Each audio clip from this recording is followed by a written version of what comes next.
Almost ready. Don't worry, chat. Almost ready.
Alright, there we go. Ba-ba-ba. Ra-ba-ba. Ba-ba-da-ba. Ra-ba-ba. Ba-ba-da-ba. There we are. Ah, jeez. This is still unupdated. Ah, well. Ba-ba-ba. Ba-ba-da-ba-ba. Sorry, I was just testing some new stuff out.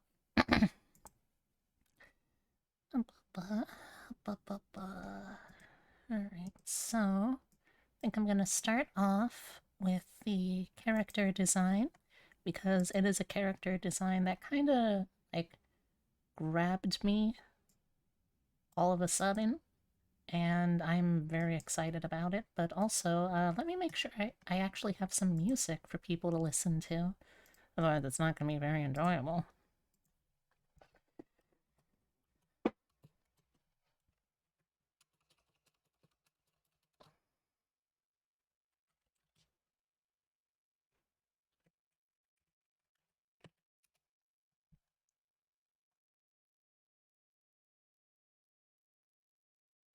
Hmm. Hmm.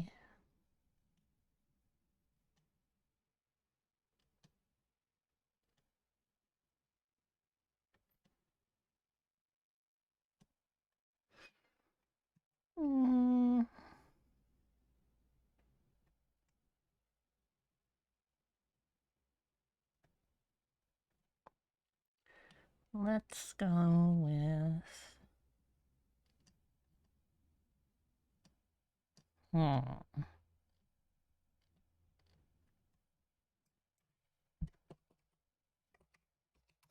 Let's go with some video game music, maybe.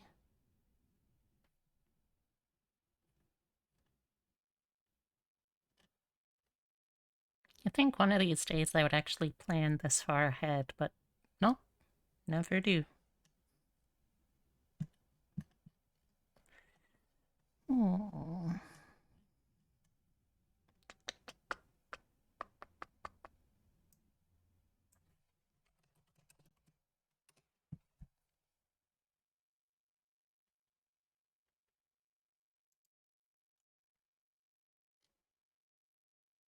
Let's go with this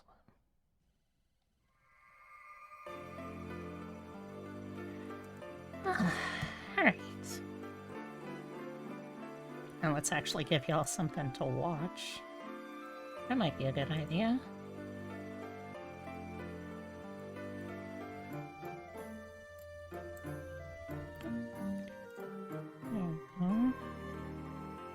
Just readjust the size. Ah, no. This one, please.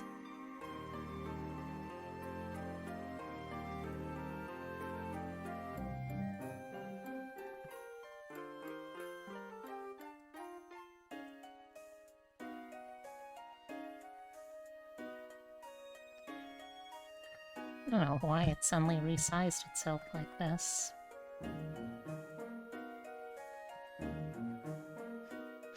Oh, how embarrassing. At least there's no one here to watch, I guess. So let's see, maybe if I just make the new dock already, that'll...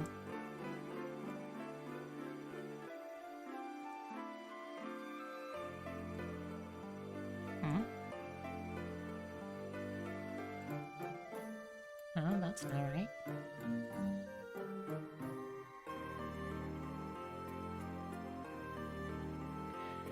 One of these days. There we go.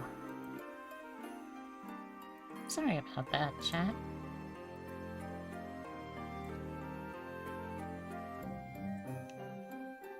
Alright. Tablet out.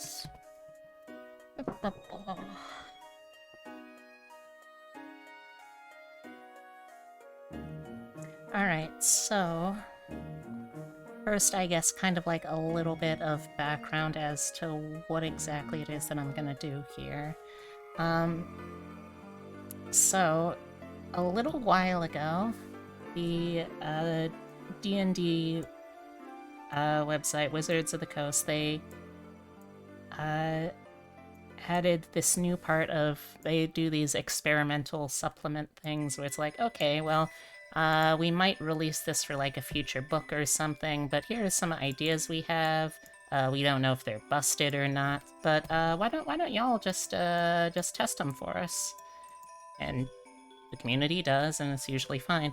But they recently released a bunch of all kind of like, I think the like thing was, what was it called?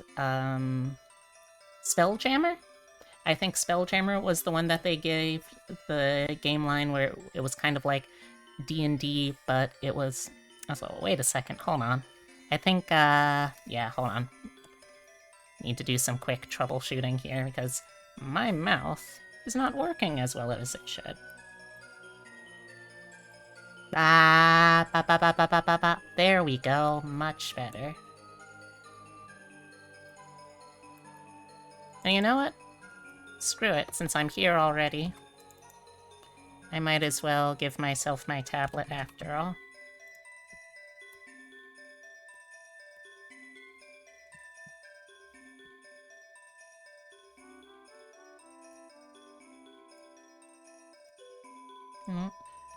There we go.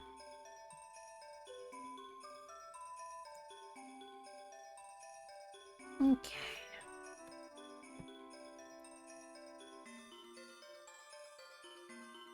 Boy, I hope I remembered to turn off the, Yeah, okay, I did remember to do the emote.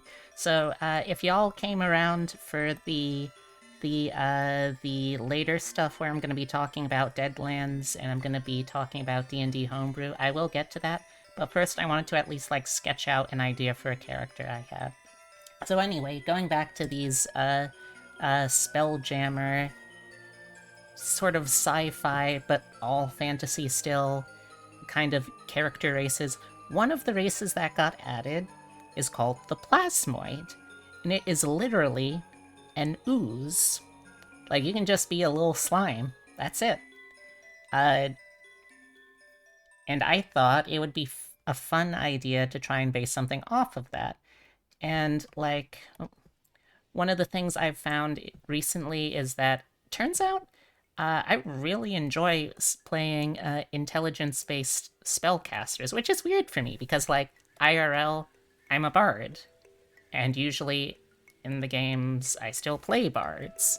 So it's a little weird for me, but specifically, I've been really enjoying my time with Artificer, so I thought, okay, maybe some kind of Artificer for Plasmoid could be neat. And then I remembered that Battle Masters can get a mount that if you're a small race, you can ride, a Steel Defender. And the Steel Defender can take any form you want. So then I got the idea, what if the Plasmoid was like a living potions accident, and its mount was a sentient cauldron, just like waddling around on these little legs. So that's what I realized. I've got to just put this to digital paper before I totally forget about it. And that is what I'm gonna try to do first and foremost tonight.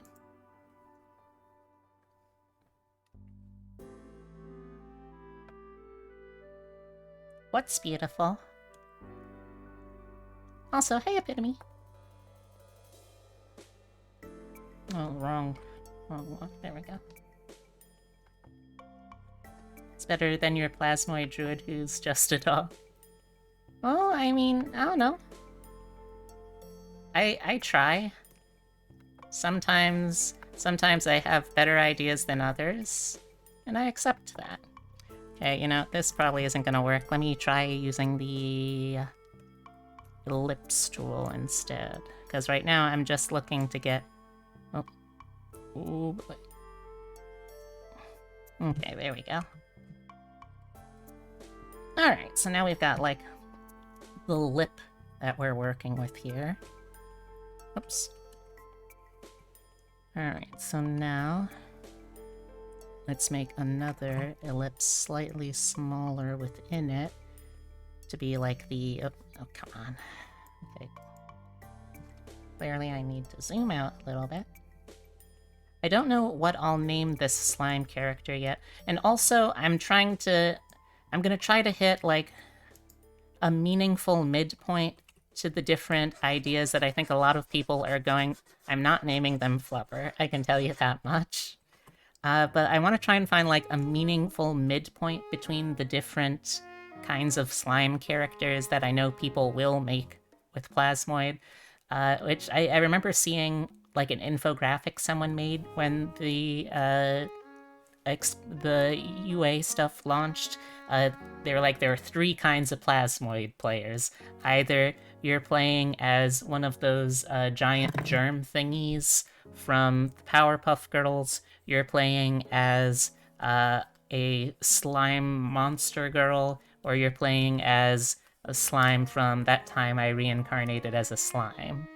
And, like, I want to try to actively kind of subvert those. Also, not gonna lie, I think I'm going to give this character some levels in Monk, because I was looking at some of the things that the Plasmoid can do, and one... Oh, keep playing the music. Oh my... Okay, there we go.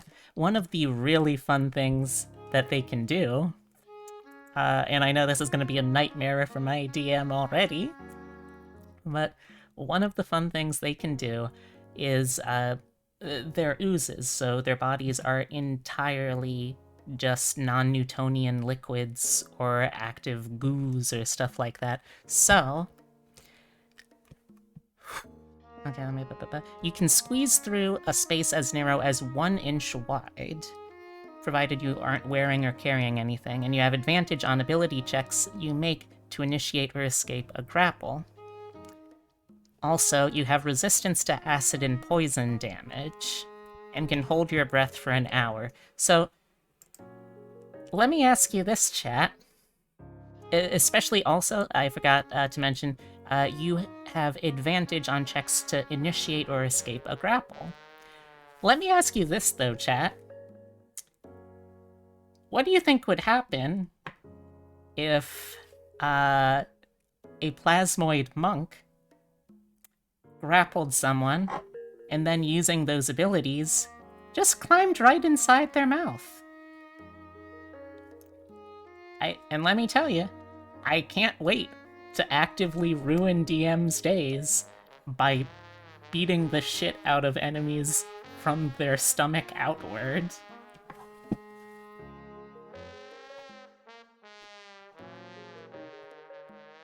Because the best part is, it says you can squeeze through a space, but it doesn't actually say how big of a container you can hold yourself in at all. You're the reason you Oh, babe! Babe, that is so sweet of you! My gosh, you're making me blush. Anyway, though, I should really make sure I'm actually working on this too now.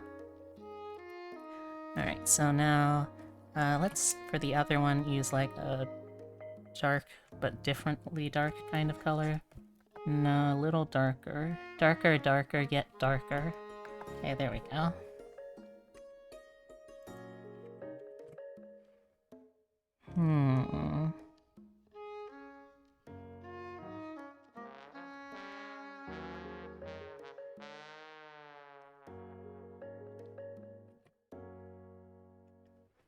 Okay, now here I think I can add back in this. A cauldron. Also, I don't think I actually said this. Hey, Sad Bunny. Hey, Heavy. How you doing? Okay, so... Cauldron's gotta have nice, big, bulbous bottoms.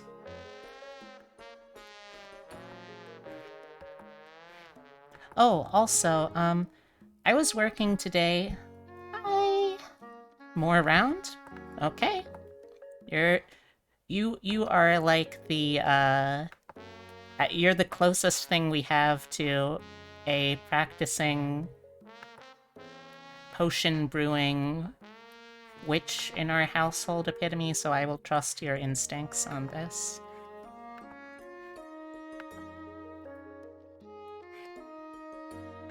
Oh, God. Epitome, what?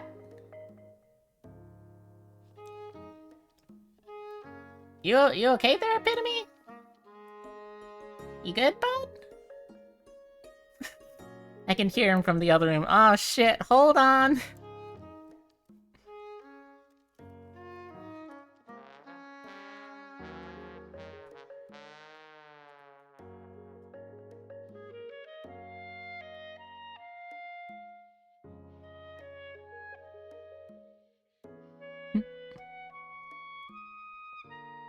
Look at Discord?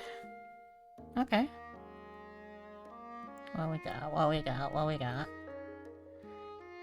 Waiting for it to load. Hopefully gonna load. Oh, okay, here we go.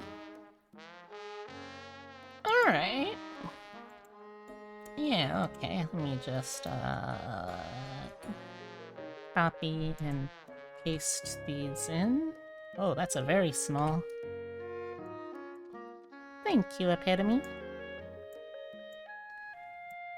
Okay, this one's a little hard to make out, but,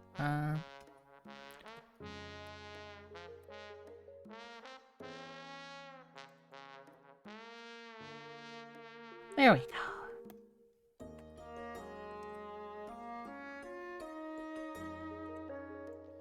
It's okay. It's okay, hon. I know.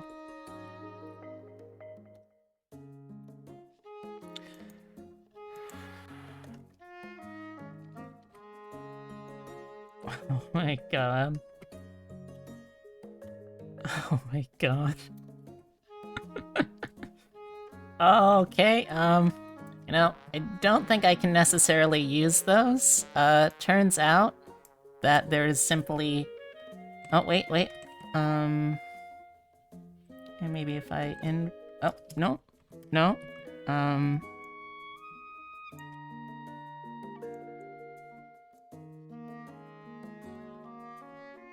Oh, no. Okay. You know what? Okay, gonna pass on those, I think, but thank you very much, Epitome. It's okay. It's okay, hon. I still love you.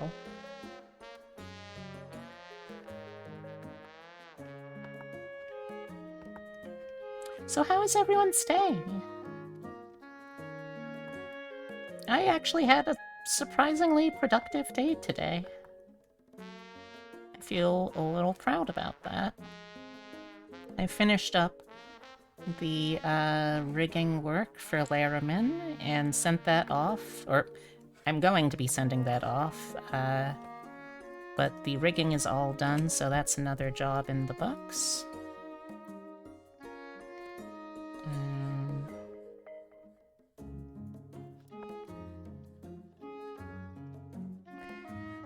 I also did 35 whole minutes on the treadmill. I was very proud of that because I'm not very fit. And I also did a little bit of voice training practice. I got some new exercises I can try out. Took many pictures to try and remake your offline screen. Nice. Very proud. Thank you. Since it's 95 degrees in your room, the computer had a lot of strokes. Oof. How's it 95 degrees where you are, though? I thought you were in the Northeast, too.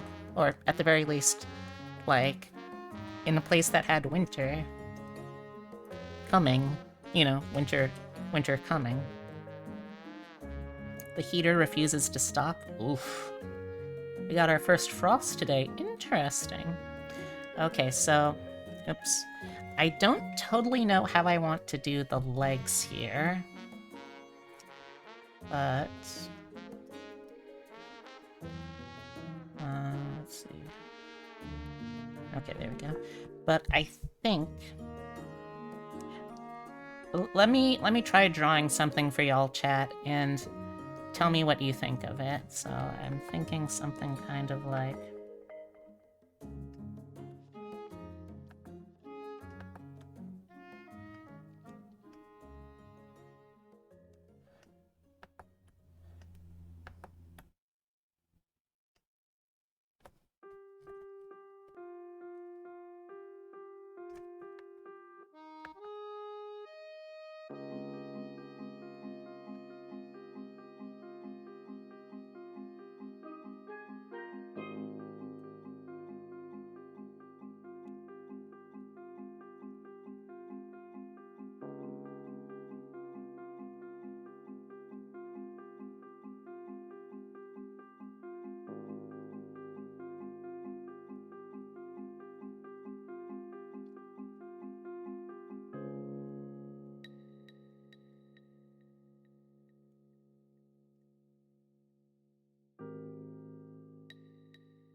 So what do you think of this, chat? That's one entire leg. Oh wow, heavy. You're very enthusiastic about these legs. I'm happy to see that. That's a good leg. Waddle, waddle, waddle. Yep, it's gonna just be waddle, waddle, waddling around.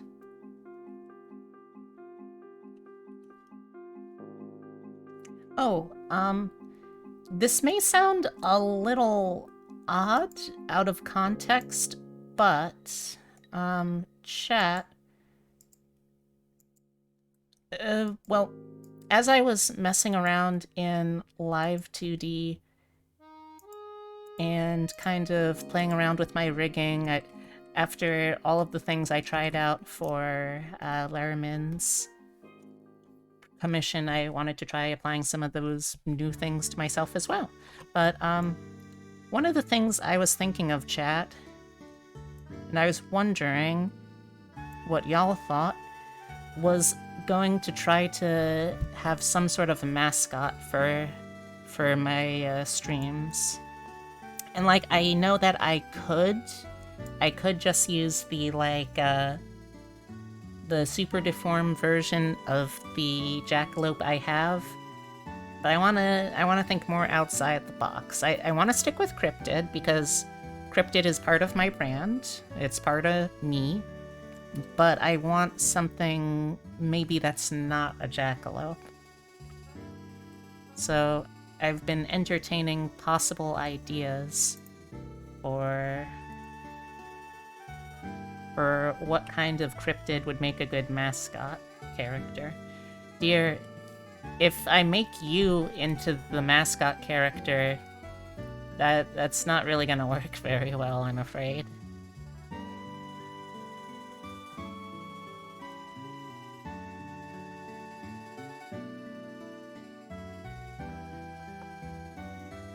moth, a devil, a fish?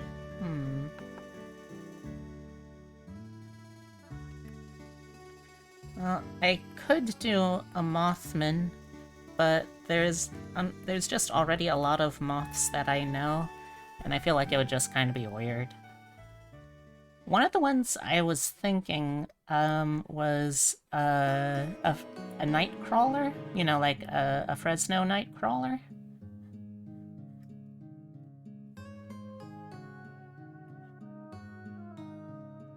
Yeah, just someone who's a stumpy little guy with legs.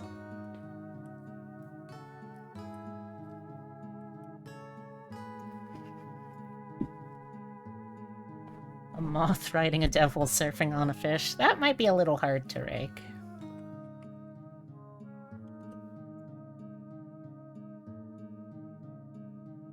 A family of leggy babies. Well, I mean, they definitely could have a family. I don't see why not. No, I think... Try... Oh yeah, this... Well, I mean, like, this is a cauldron that's gonna be carrying around the slime, the plasmoid inside of it, so it needs to be a pretty chunky little guy. In fact, let me give it a, like, more defined thigh here. Yeah, there we go. Now this is gonna be a cauldron that you can't knock over with a feather.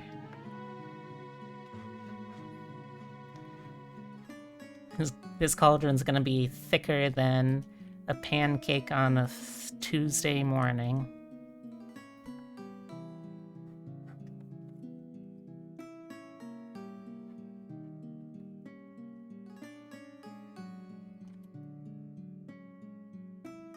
Okay, let's see.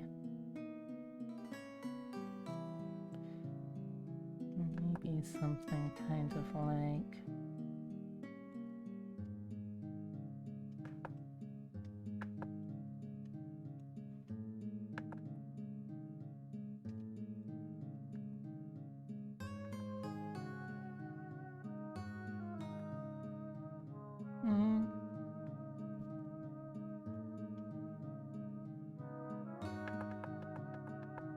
Maybe I try drawing this one in first.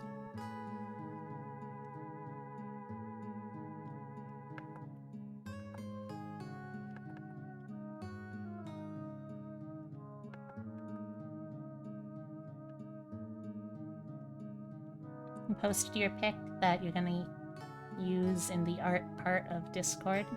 Yeah, photos can be art. It's art heavy. If we can get people saying that, like, frickin' urinals upside down are artwork, we can call photos and lots of other stuff artwork, too.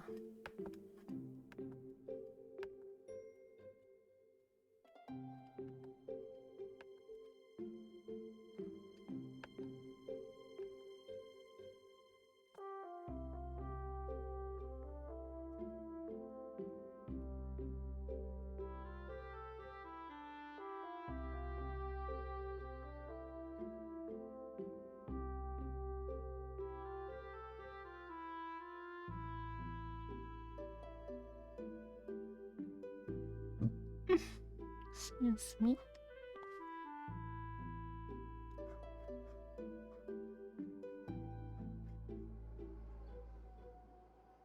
It's a very chunky and very sturdy cauldron. It's very important that it has those qualities.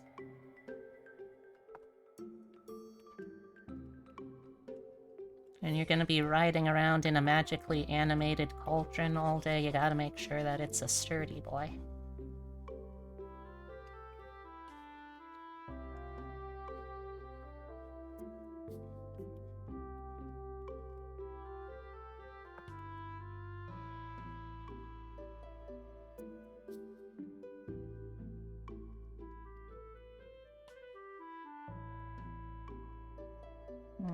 Okay.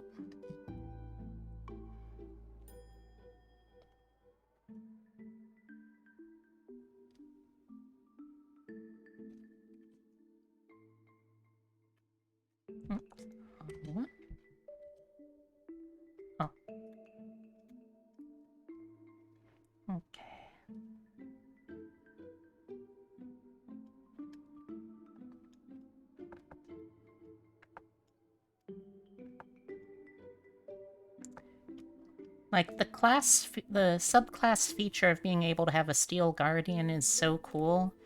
I just wish that there were other, like, options if you didn't want to go the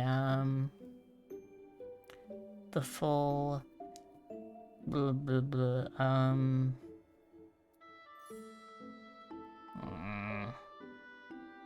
I trying to say? The full... I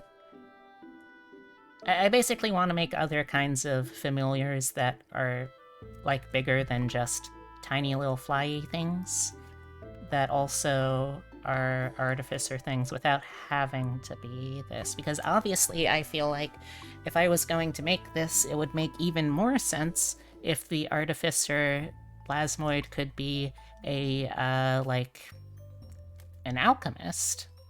Like, what better alchemist than someone who's literally made of alchemy? But unfortunately, if I did that, then I wouldn't be able to have the Steel Defender. And there's no really good comparable magic item. And yeah, sure, I could just have it flavored as, oh yeah, they ride around in this cauldron. It's not the same. It's not the same.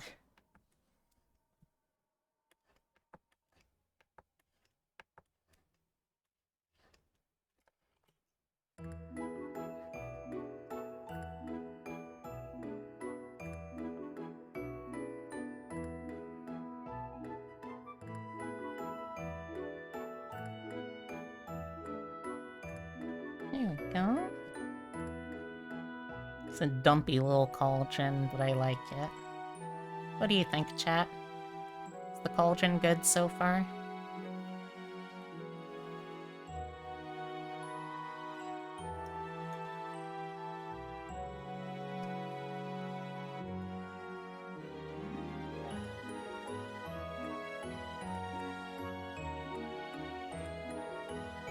Even the leggies... You even have the leggies facing in one direction. You're thinking no joints. Yeah, but I'm also thinking, like... It's gonna be a little bit... Sorry, I'm very tongue-tied today for some reason. It's gonna be able to be more mobile if it has joints that face one direction, and then you can also have it just, like it's able to rearrange what way the joints are facing.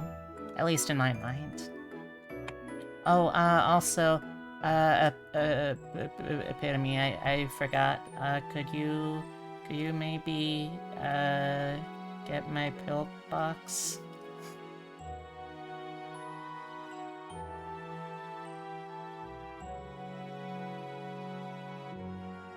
Alright, thank you.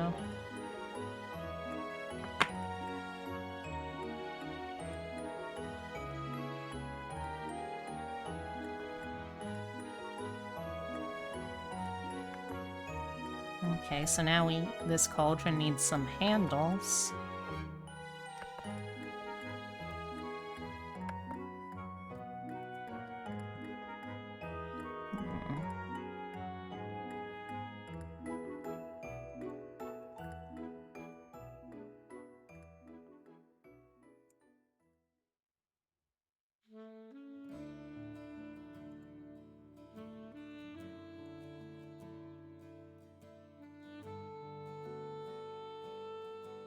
Plexi arm handles.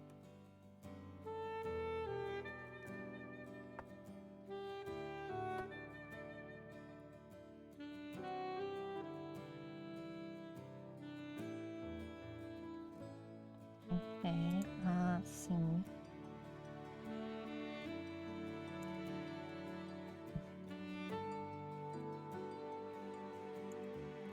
No. Okay,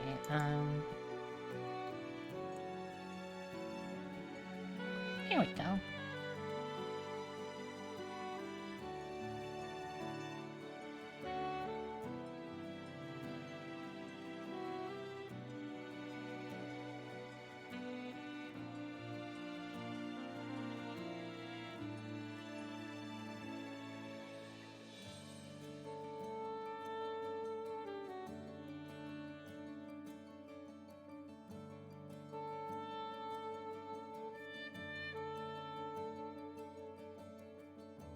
Now you're self-conscious of your snapshots.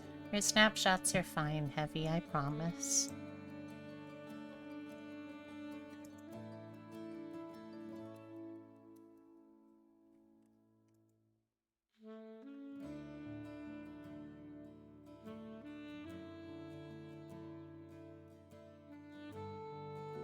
Okay, got that. Let's shrink it a little bit.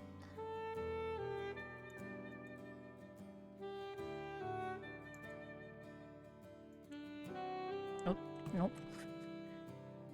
Okay, you know what, we can work around this instead.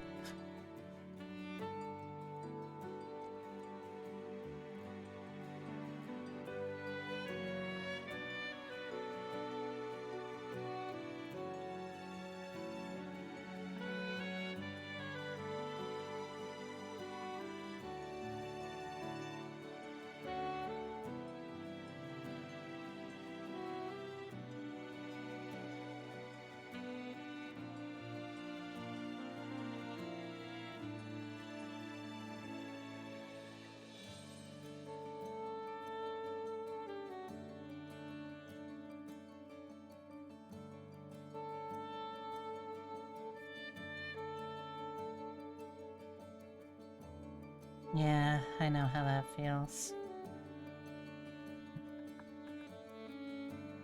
Constantly doubtful and self-conscious squad.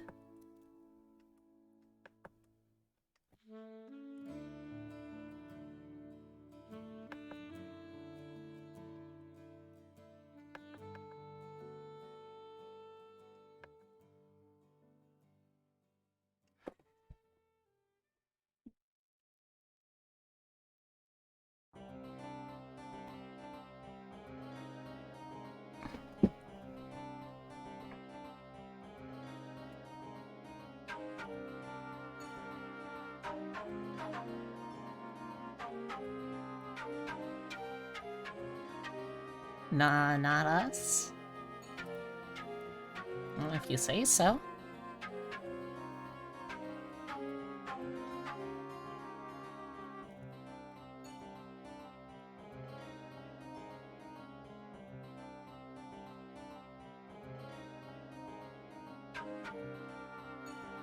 Okay, now I got that on.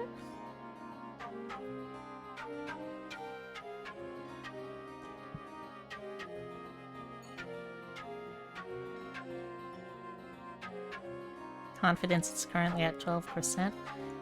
Is that up or down from normal?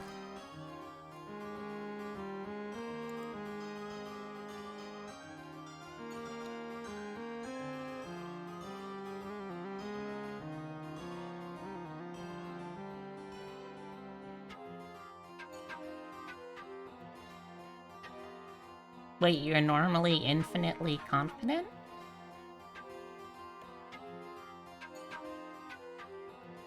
That's impressive.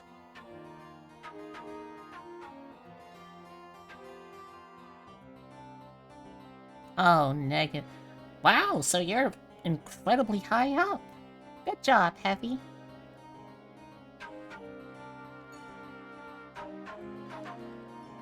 I think this could be cute if I didn't give it a face, but I also kind of want to give it a face. You've gone from negative infinity confidence to 12% confidence. That's progress, friend.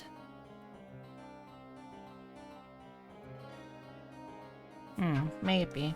So what I was thinking of for the face was going to be something like,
What do you think of the cauldron's face, chat?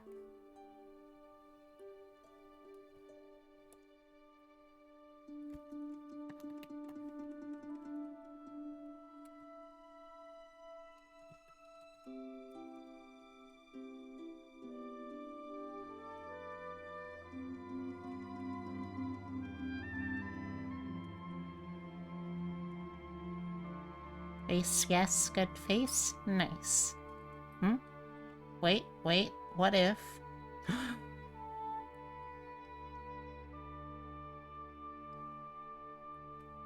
A face was drawn with chalk. Ooh. Ooh. Okay. Let me see.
Okay, let's see. Oh, yeah. Okay, let's get, like, maybe here for chalk.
Oh, hi! Hello! Thank you so much for coming by. Reander24 Miller. Could I have one of the mods shout them out in chat, please?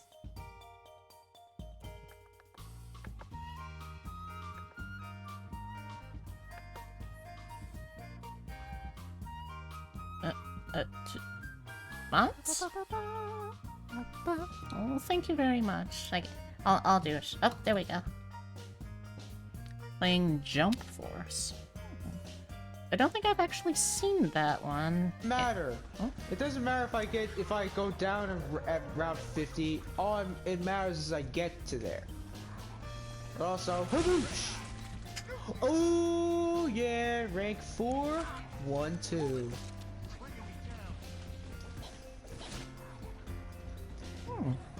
Alright. I'm not gonna use the mat as much. I'm only gonna use that for like emergency. I just added that feature today. Hello!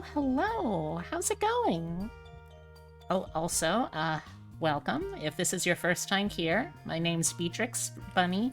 I'm a taxidermy jackalope brought to life by the power of love and slightly mad science. I stream a mix of digital artwork, roguelikes, RPGs, tabletop games, and a whole lot more, so if you're interested, I hope you'll stick around.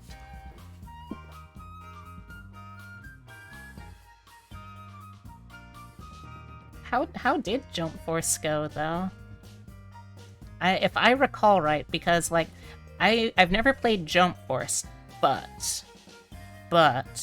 back in the day, I did get an import copy of the Japanese-only Jump Ultimate Stars, which was, like, the precursor on the DS, where it was basically like, what if 2D Super Smash Bros, but only Jump characters? And they did actually have a pretty interesting concept where they, like, had, specifically...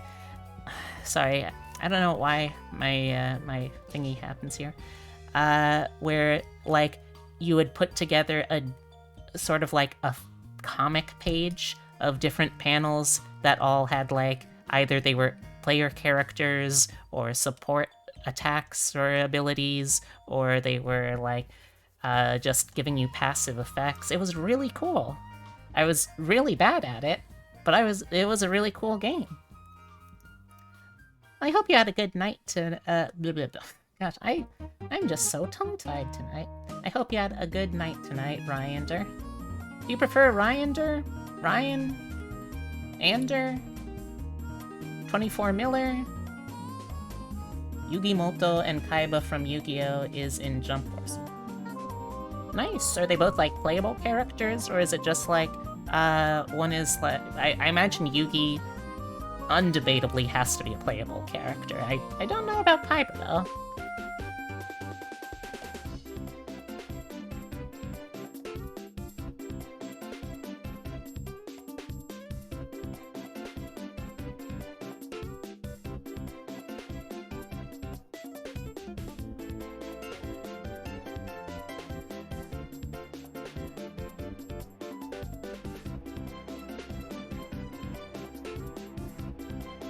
Weird seeing them as playable characters in the game.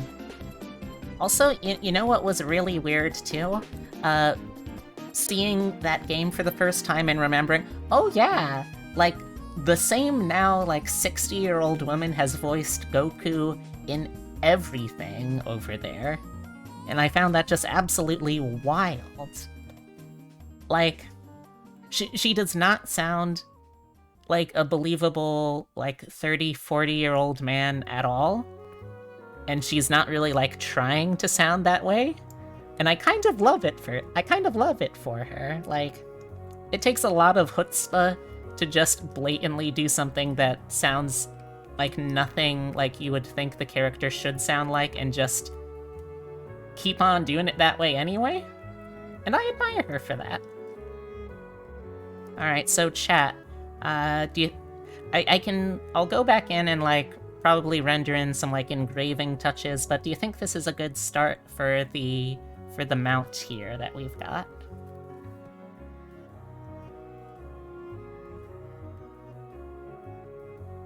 Oh, and... Oh yeah, I saw that. It was sad. I have a lot of friends who follow VAs very closely, and... yeah... I don't know what to say, it was just really sad. Okay, maybe a little darker. Yeah, I think that works.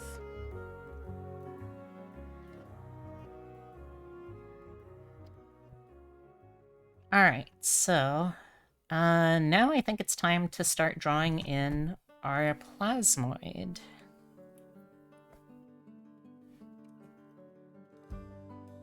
You like the English voice of Frieza better? You can get a raw aura from the cauldron. Good. Good. Alright, so let's see.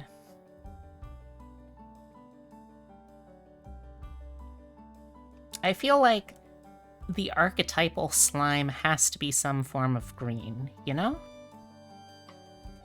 Can you really even call yourself a slime if you aren't somehow green? Probably, but I don't know. It's kind of a stretch if you ask me. I think, like, for the most part, though, when people think slime, they think of something green and goopy.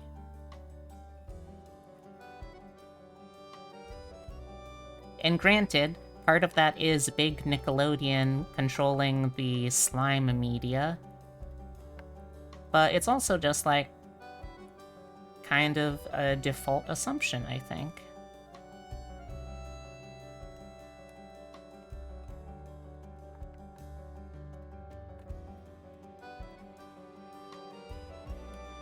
Maybe, but it's not really what the player base allows for. So I couldn't really do that. Okay, so we got that. And this is all just going to be flats tonight because I don't really want to bother with doing shading too much anyway.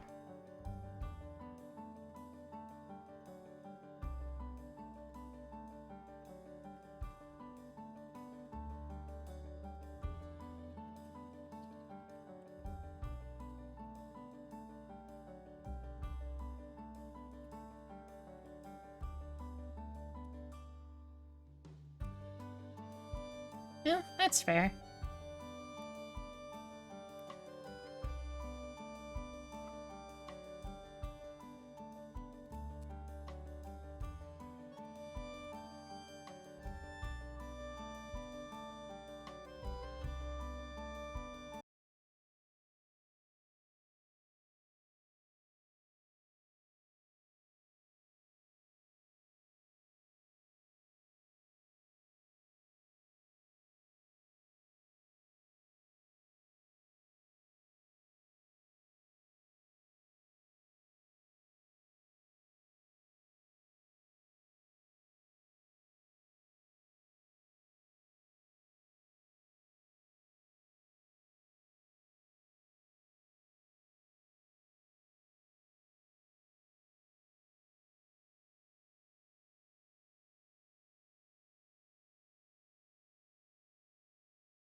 Sharing is good? Yeah. You should know, heavy working at a school for young children. They say sharing is caring. Caring is good too. Man, we're just hitting some important topics tonight, I feel.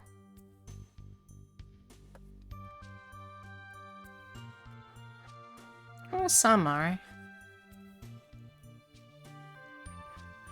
Tieflings, for instance. Kind of literally, but yeah, still counts.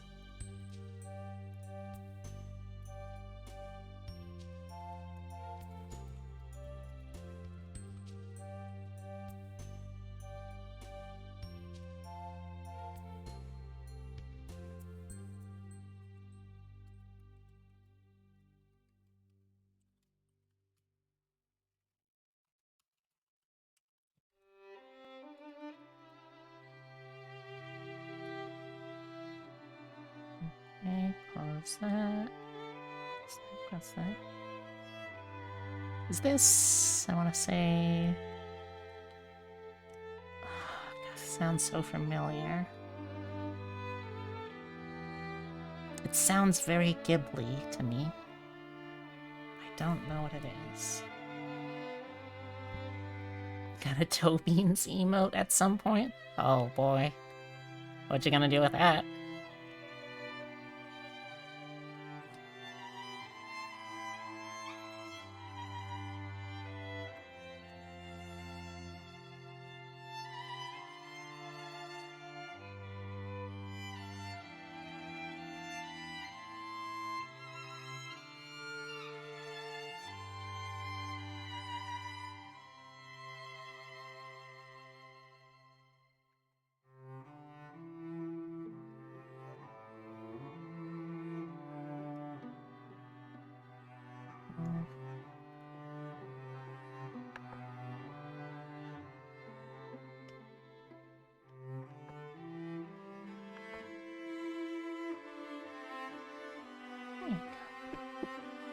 Seems like a very useful emote.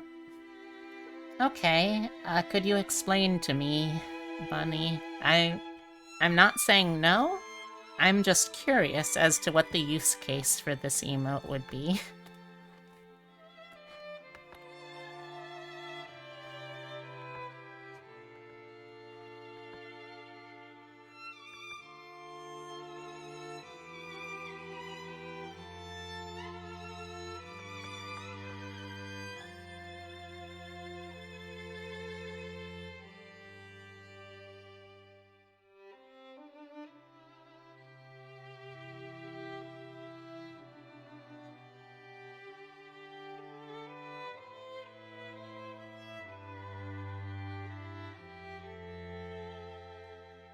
High five, wave hello, other things with your feet?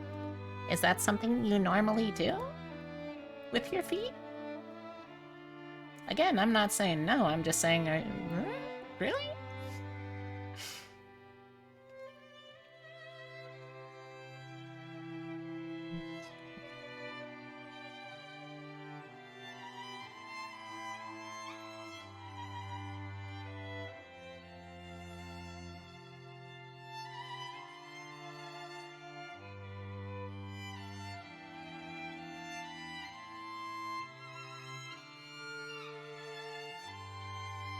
Could be used as a hand paw?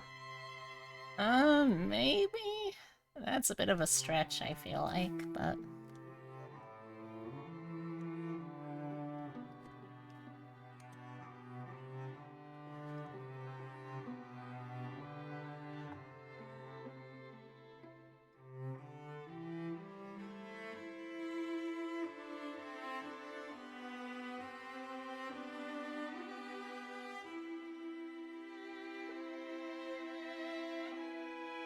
So I think I want to make this part of the green a little darker.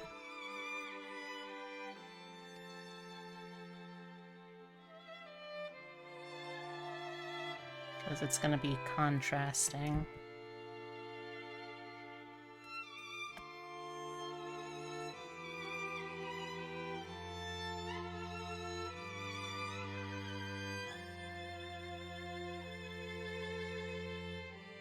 Snow Rabbit. It's very nice to meet you. I'm a rabbit on my mama's side, so it's always good to meet another distant relative. I think that's how rabbits work.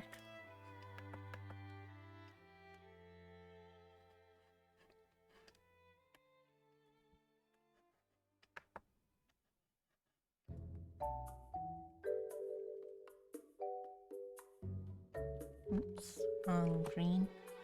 I want this green, please. I hope you're having a good day today, Rabbit. I know I've been having a pretty good day. And I'd love to be able to share that with people.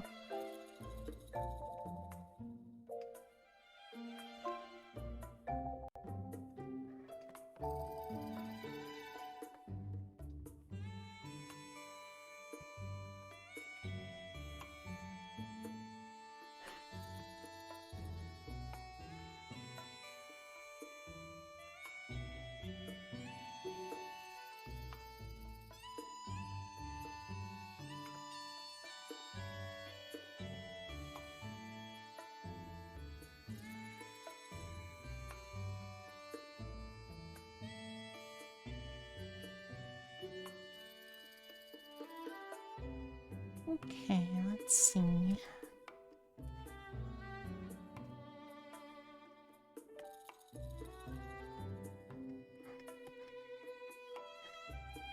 The fun thing about drawing slime people is if you think they have to follow a specific body pattern, no they don't.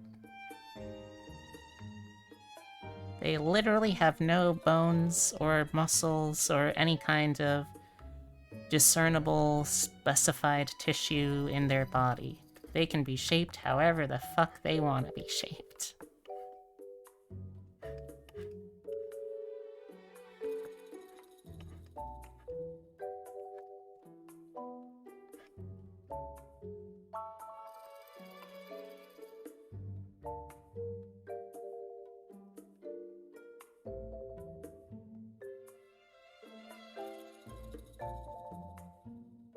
There we go.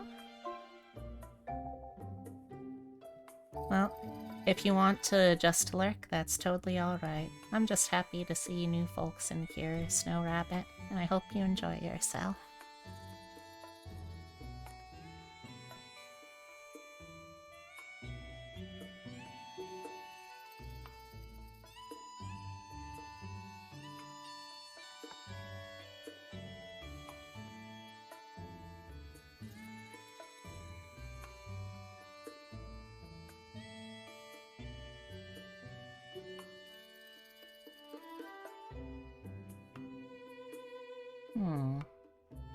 Does anyone remember who played the Green Goblin in the, 2003 Spider-Man movie? Was that Willem Dafoe, or was that someone else? I honestly can't remember. And I don't know why it matters to me right now, but it suddenly matters. I'm pretty sure it was Dafoe. Like 80-90%. Here's another fun fact about how I play D&D and shit. If I'm given the option to have characters that are not dude identifying, I'm going to have characters that are not dudes. And just because this slime doesn't follow a standard body pattern doesn't mean I can't have some fun with Slime Booba.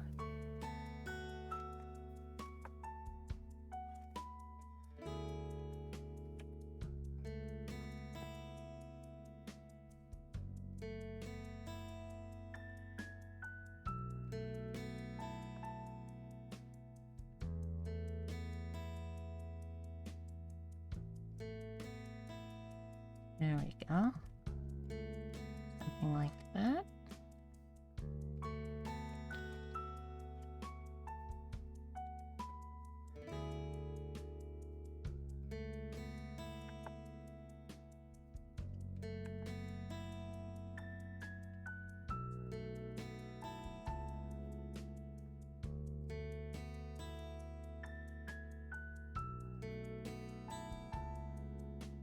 Hmm.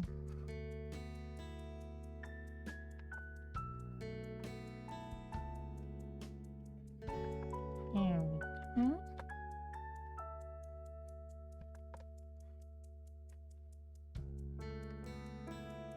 I'm gonna try also not to spend too much time working on this slime person, because I did promise that I would also be doing some homebrew and talking about one of my favorite RPG systems. And I don't want to disappoint any of y'all on either of those.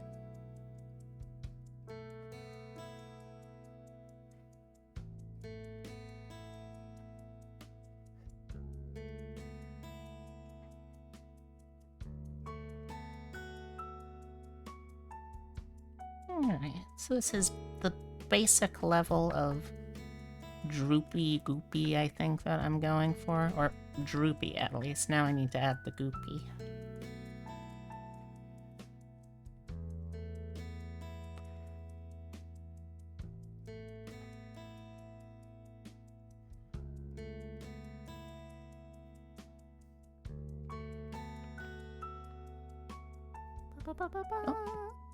Oh. Thank you very much, Michael Meme Obsidia Servant. I see. I see that our VIP Obsidia has sent you. Excellent, excellent.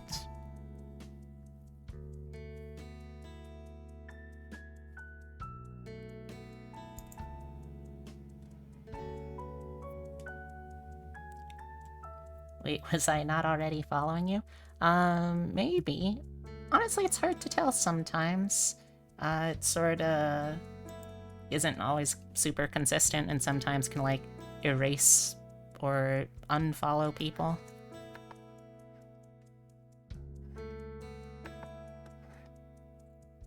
Oh, if I haven't already talked about this on stream tonight, though,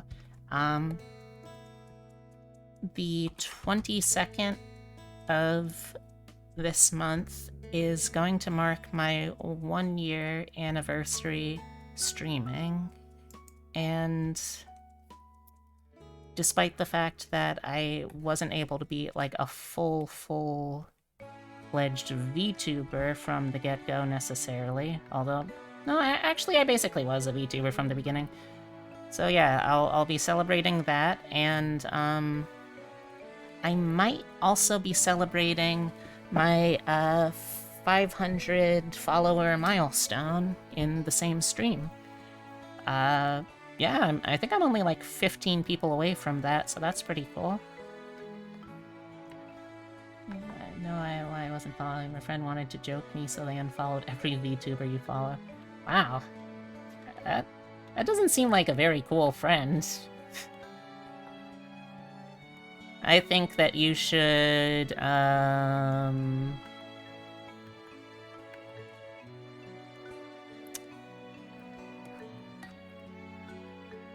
think you should... Jeez, what would be a good recompense for that? No more friend he is. Ah, you dumped his ass? Good for you. Good for you.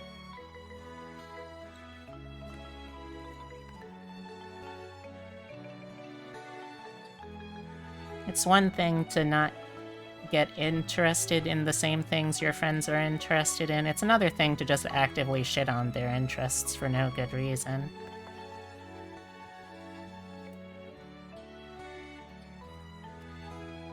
You punch him first? Ooh. Well, I don't know if he's worth punching, but you know better than I do.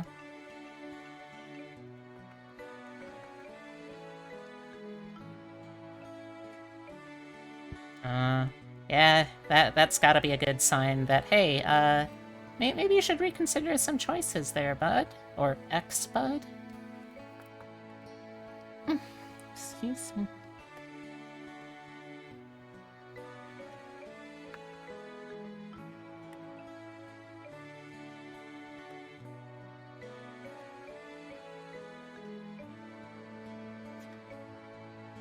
But yeah, it's gonna be a very big anniversary.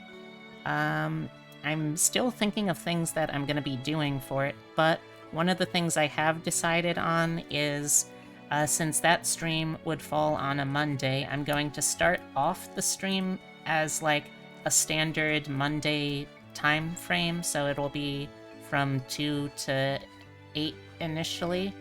But I am going to try to do something where I don't know if I want to make it straight out straight up like a subathon thing, because like I don't really need the money, but I think it would be interesting to do something like that just for like to see how long people would have me go, with the cap of it being a 12-hour stream at the most. Which means, obviously, I would need to think of stuff to do, which isn't impossible. But yeah, I don't know if people would be interested in even watching me for that long, so...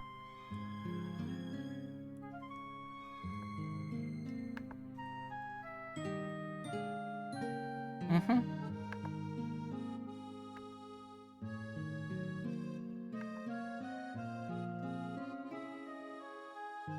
No, don't worry. I have learned from the mistakes of others.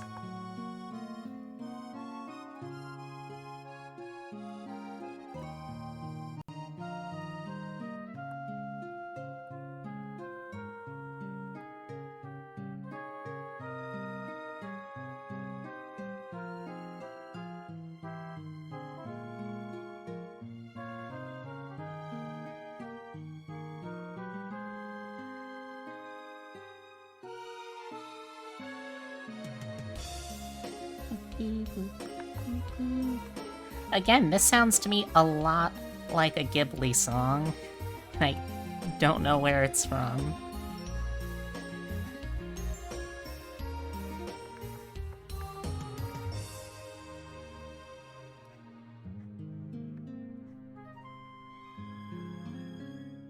It's Pokemon? Oh, cool. But do you hear what I mean, Epitome? About, like, how, like, where it sounds like it should be from?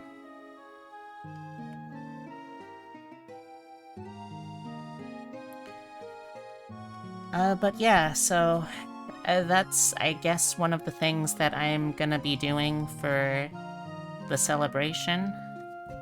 I don't totally know what I'm going to be, like, showing off during the celebration otherwise.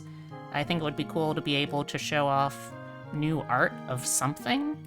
And you know, one of the things that could be is, like, a mascot character. Because, like, I don't think anyone is, like, I don't think anyone is interested in B enough for me to try to do anything like Dakimura or anything like that. That would be silly, I think. But something to reveal, to show off, I think would be cool. Undead deer, rabbit, that's a strange lore, but hey, I do Bongo Cat for no reason, who am I to judge? Ah, you're valid.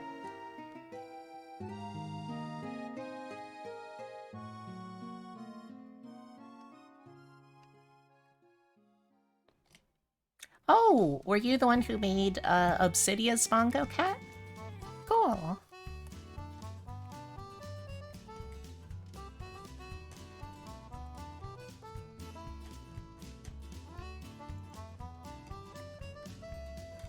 Nice.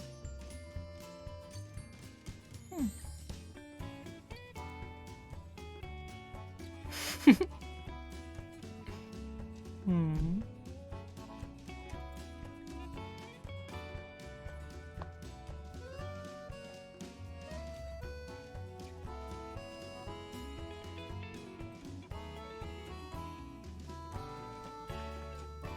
See how long computer works.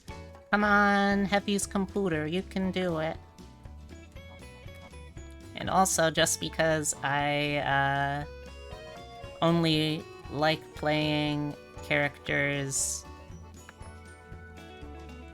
with booba, either literal or metaphorical, let's add some gooey booba, or gooba if you will. And unfortunately, because this is my stream, you will.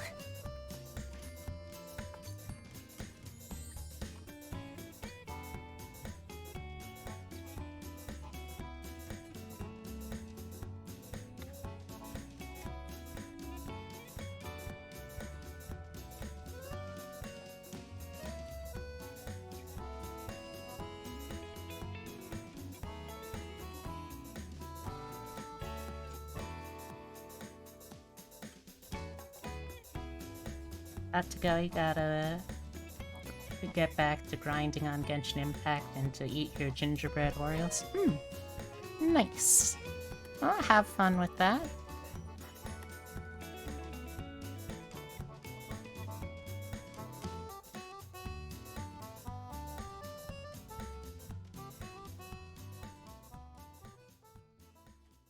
Now, one thing I do admittedly like is when slime goop is also illustrative of a character's hair. So that's something I'm gonna, or like, fills in for a slime character's hair. So that's something I'm gonna try to do.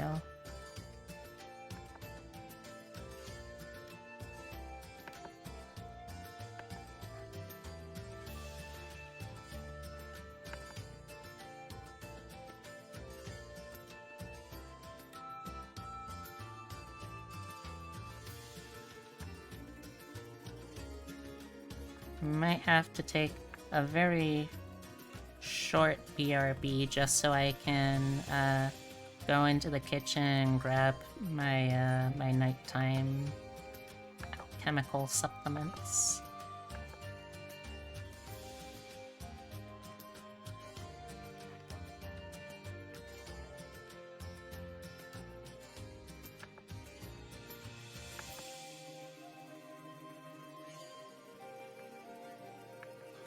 Hey, look, when a non-Newtonian solid finds out about gender, it's allowed to pick what gender it wants to be.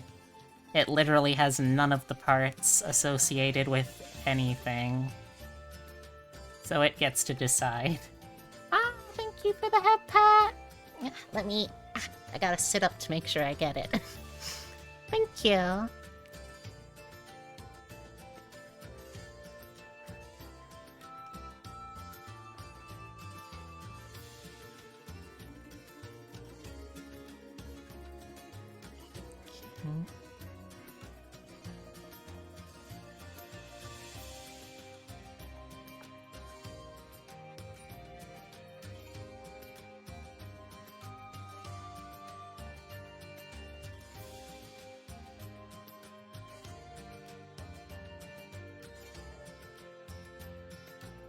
Best part about being slime is getting to mix and match so many genders.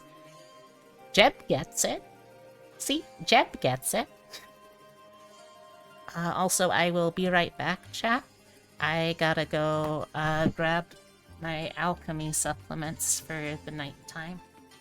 So, BRB.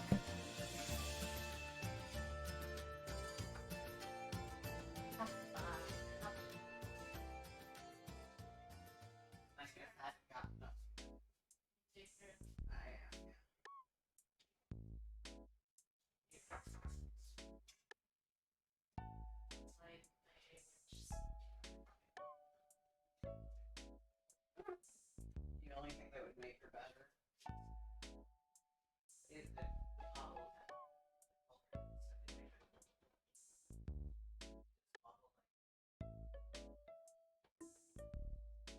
See, I like the idea that when it walks, it makes a improbably high, like, both are valid. Both are valid. It's gonna give you a... Yes, Yes.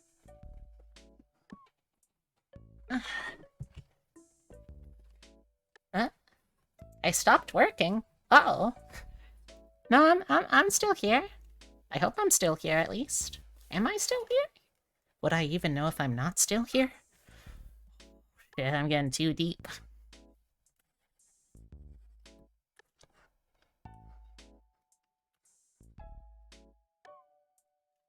Oh, I'm still here? Excellent.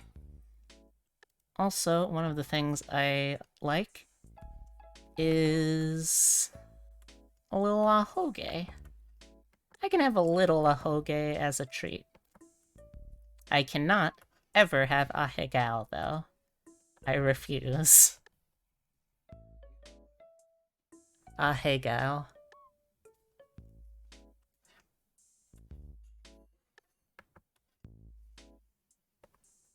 I've got one little pseudopod up here like that. I'm gonna have me my pills.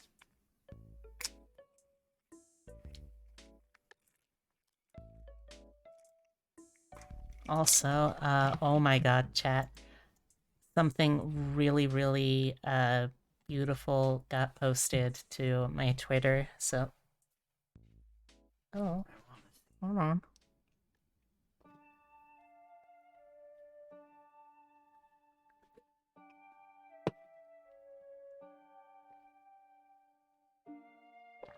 So, someone I was following posted, oh hey, there's this person who just is like a fun design exercise. They are taking existing VTuber concept art and then basically going, okay, so like, what if we were just given like total permission to completely redesign and reimagine it? So I figured, oh hey, that sounds really fun.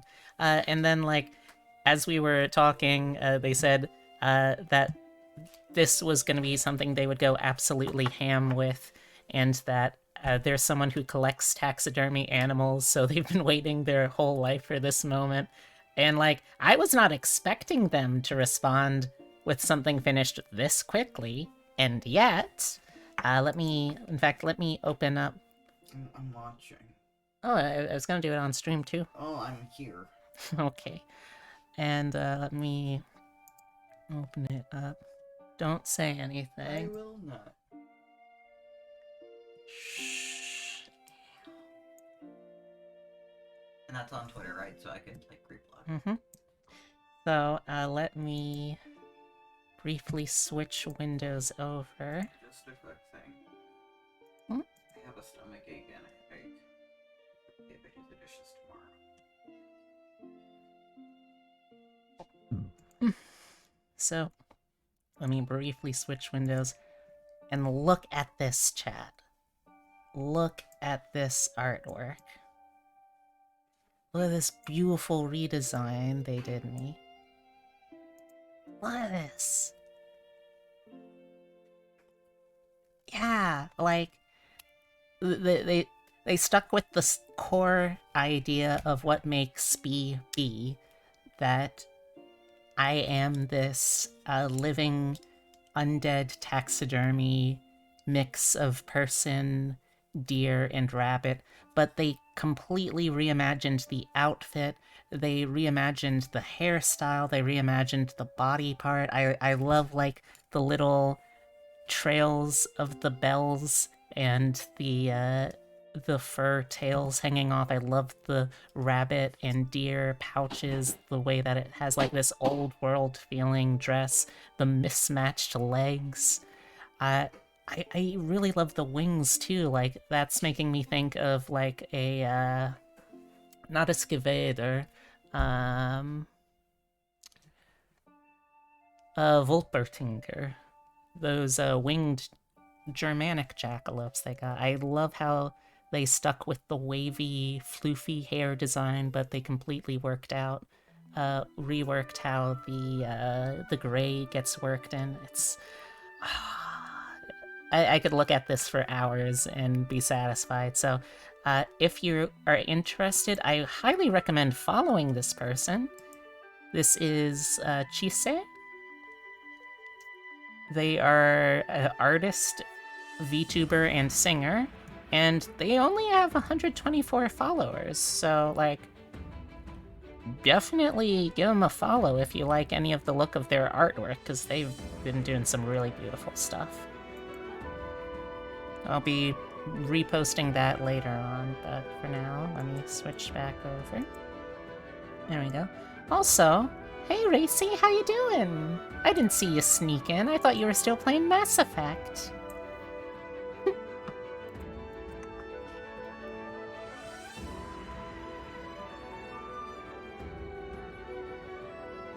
You sneaky little beaky.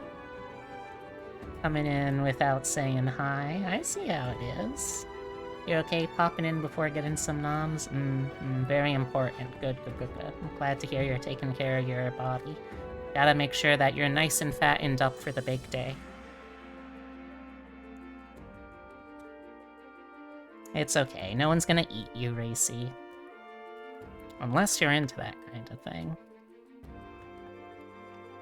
And even then, I don't think it would be anything but very specific kinds of eating. The non-lethal kind is what I'm getting at, basically. Oh, nice, new emote. Oh, that's another thing, chat. I noticed that Twitch added this really nice new feature where they you can have emotes that are available to any follower, and you can currently have like up to 5 of those.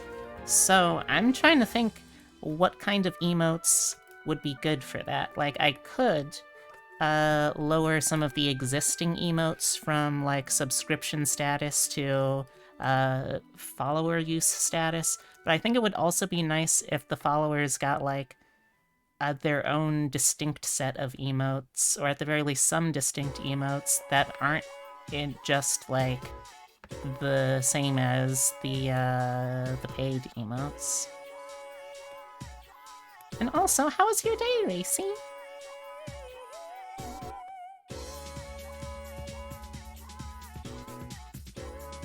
Oops. There we go.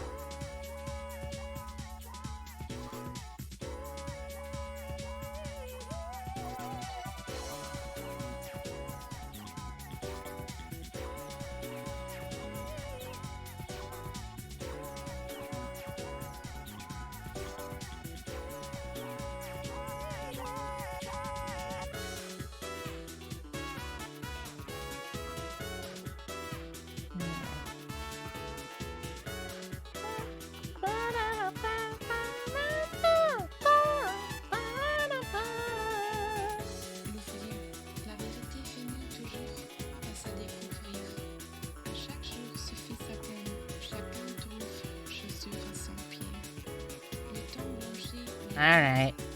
The check-in can wait until you get back with food. Go fatten up, turkey. Yes, this song is from Persona 3. That is correct, Abby. I never actually played Persona 3. I've seen partial playthroughs here and there, but like, I don't know. The mechanics didn't feel really as like enjoyably polished as some of the later Persona games. And it also kind of felt like the writing wasn't totally there. I mean, granted, the writing on any Persona game isn't totally there. They're usually ones that don't age super well, but it's a shame, really.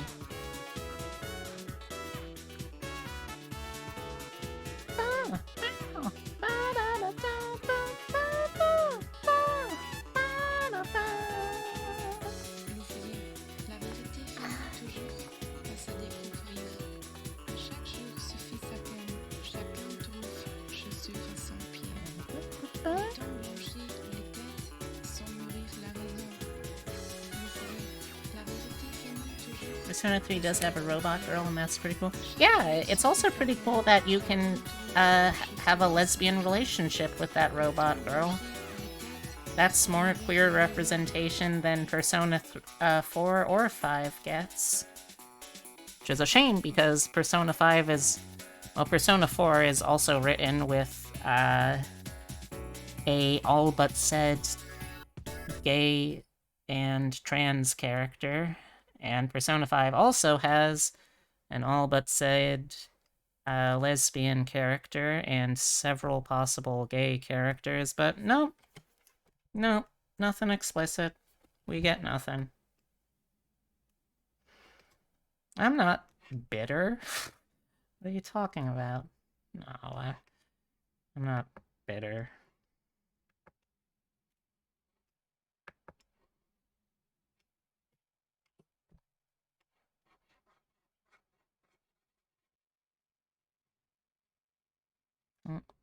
Sounds like I need to pick a new soundtrack to listen to. Let's see what we got.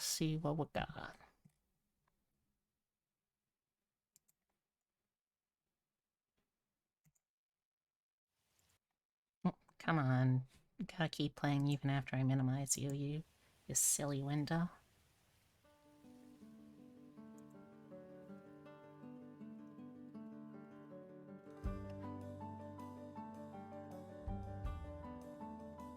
Meanwhile, Persona 2 has multiple queer relationships and characters of varying degree of importance to the story. Exactly, right? Like, in Persona 2, you can be outright, openly queer, and it's like an important part of the characters' identities. But it gets like just progressively straighter and straighter as the versions go on, which really sucks. Because it's not like they stopped writing queer characters, they just stopped allowing those characters to be out and out queer, and to have that not be like a joke or a source of insulting drama or anything like that. Don't think about it. You think about it. Continue.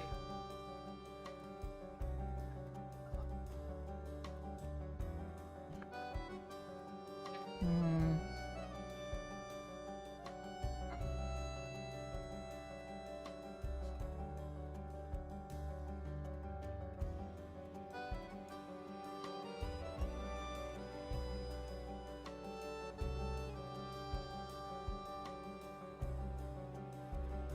Insane and it terrifies you? Oh, it's alright, Effie. It's something you learn. Like any other kind of skill. It just takes practice, but you can learn it.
Okay.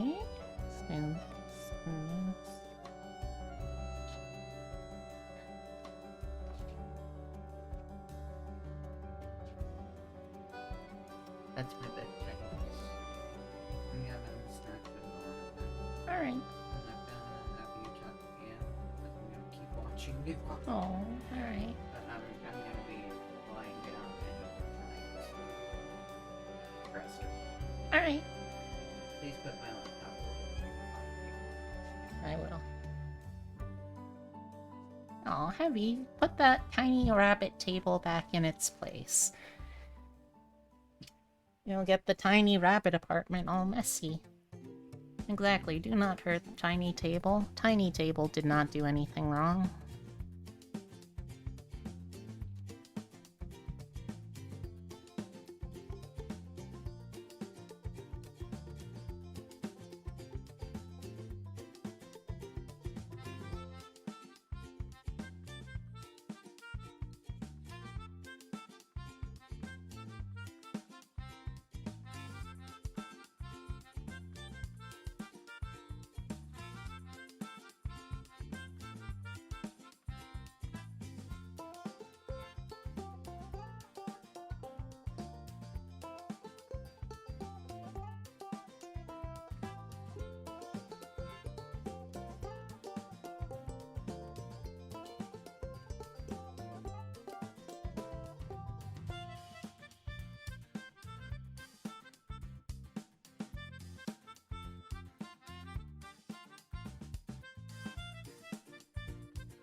Okay.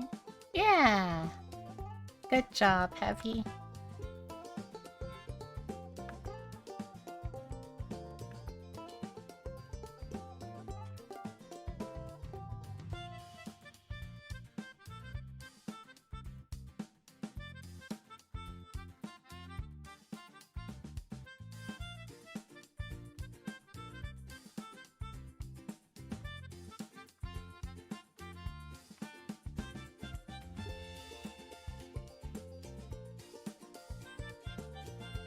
I don't think it needs the second one.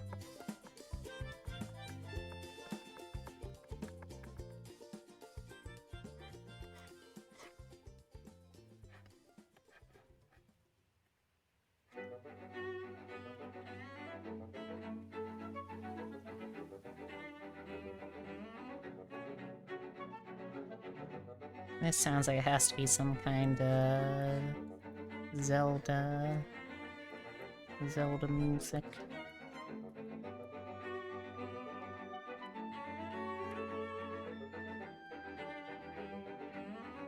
Is GIMP nice to use once gotten used to? I think so. I had a pretty good time using it. It does a lot of basic stuff, and it can do it fairly well if you know how to use it. But I don't blame anyone who, like, just can't. Because, like, as with everything, it's like there's a learning curve.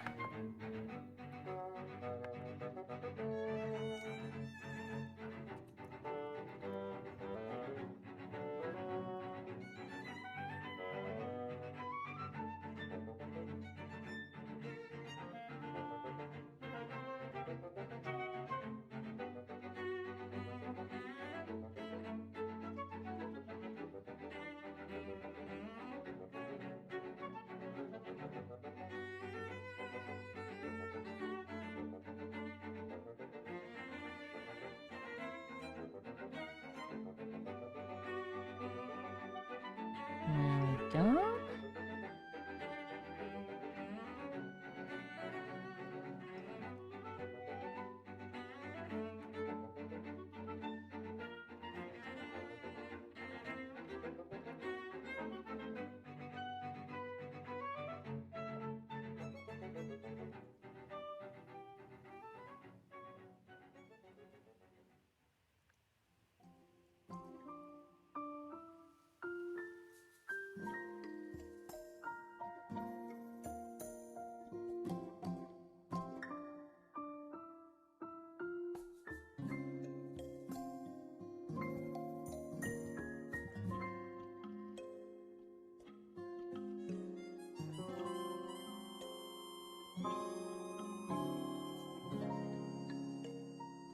Zelda's Awakening?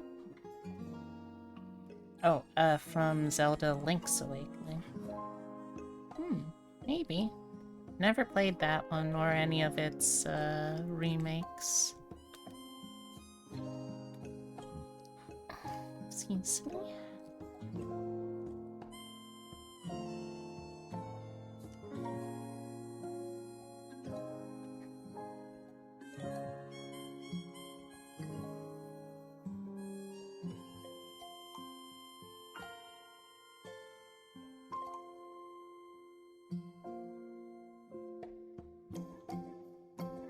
There we go. Hey, James!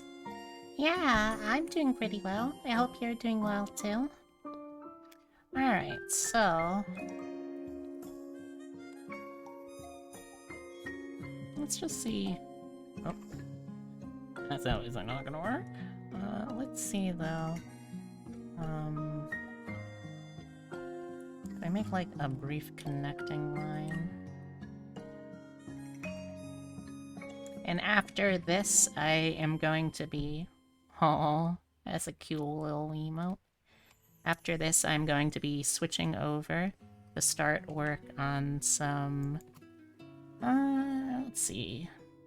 9 o'clock, so we're like roughly... or it will be around 9 o'clock, so we'll be roughly like...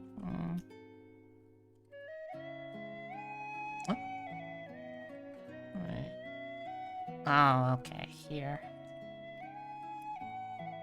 Let me just briefly connect these.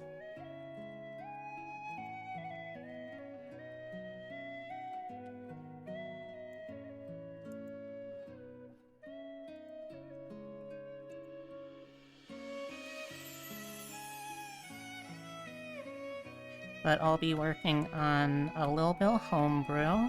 Just a little bit. Only a little bit. And then I'm going to focus most of my time on, or I'm probably going to at least focus most of my time on talking about Deadlands stuff. But thank you for asking, James. I've had a pretty good day. Oh. I've had a pretty good day. I finished up the commission that I was working on the other day, and after stream I'm going to be able to send it out to the client.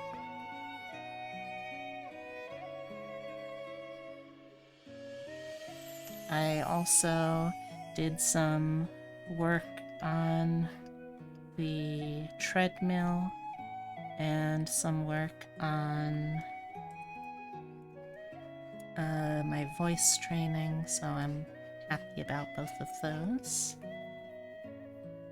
What's Deadlands? Oh, well, I am glad that you'll have asked, or I'm glad that you'll have asked that. It is my problematic fave. He wants the milk. Oh no. I don't know where he got this idea. I don't know, maybe he wants to be babied. But, yeah. But Deadlands is a tabletop game about... It's a tabletop game about a lot of things. It is an alternate history where the least remarkable difference is that the Civil War is still actively ongoing. But, it is a world where, near the end of that chapter of American history,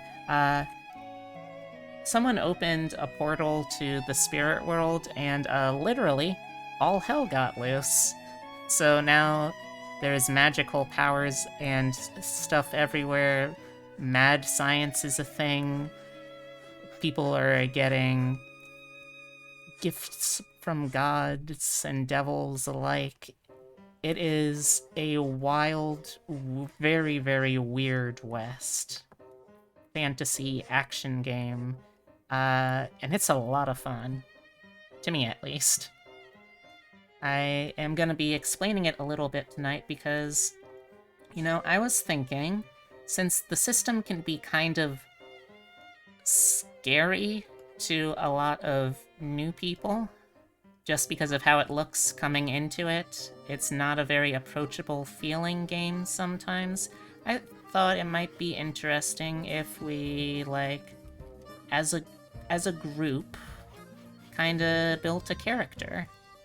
Just to show you how that's done, because honestly, that's the part that I think is the most intimidating from an outside perspective, just going through that, because that also kind of introduces you to how the actual mechanics work.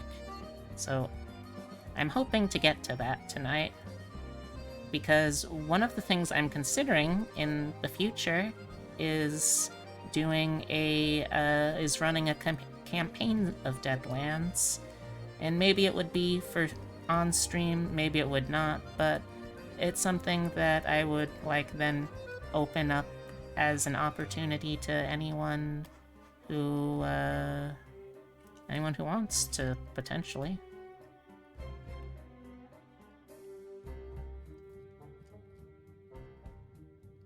First, though, let me finish that. Yeah. I think it's pretty cool, too.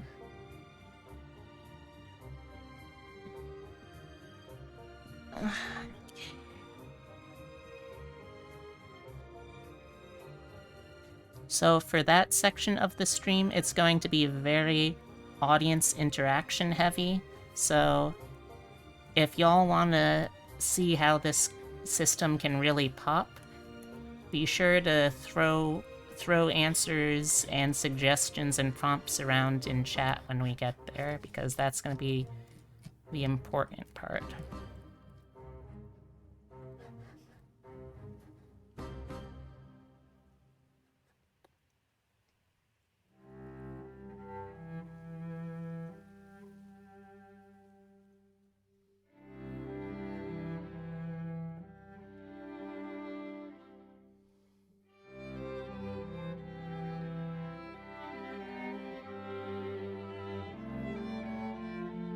Computer's having death spasms. Woof.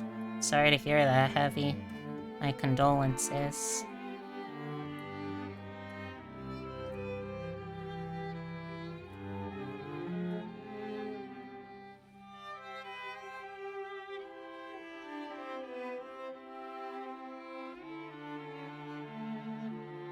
But one letter in is now too hot to work.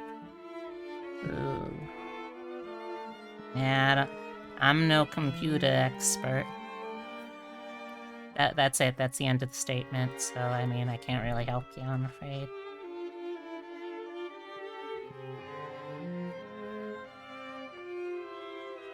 Oops.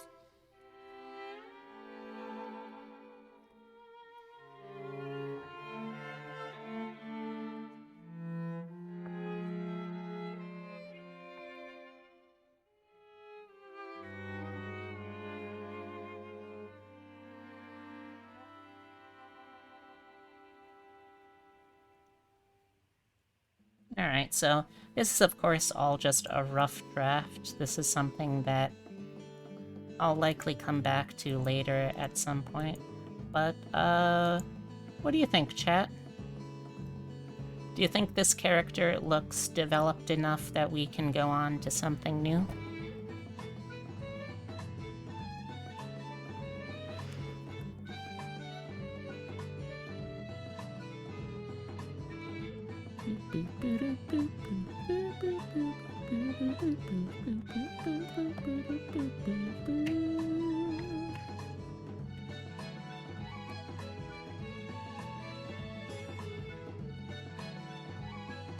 He'll try and go with it. Alright. I wish you luck then.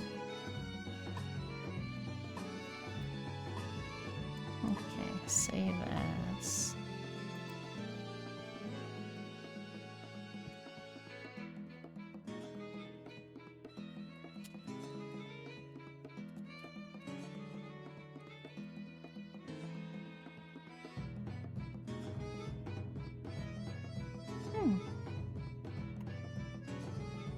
Alright. So I think this is a good stopping point for this part of the stream. So next, we're gonna switch gears for a little bit. And let's see. Chat, would you rather I do the Deadlands stuff first or the D&D homebrew stuff first? We've got some options.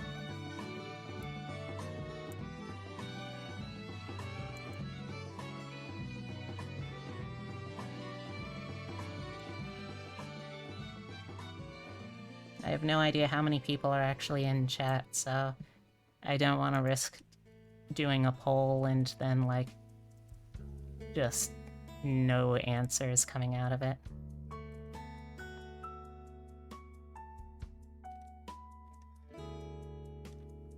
Both nice choices, it's however you'd like.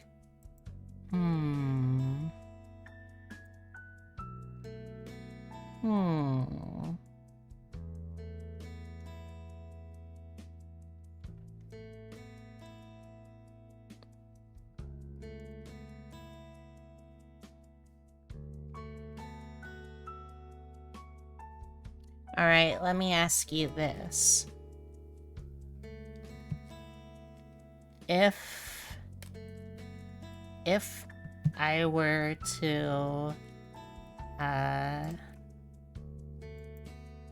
if I were to do the Deadlands crash course, would people in here be like willing to do the audience participation part? Because like it doesn't really work nearly as well if it's going to be just something that I'm doing myself.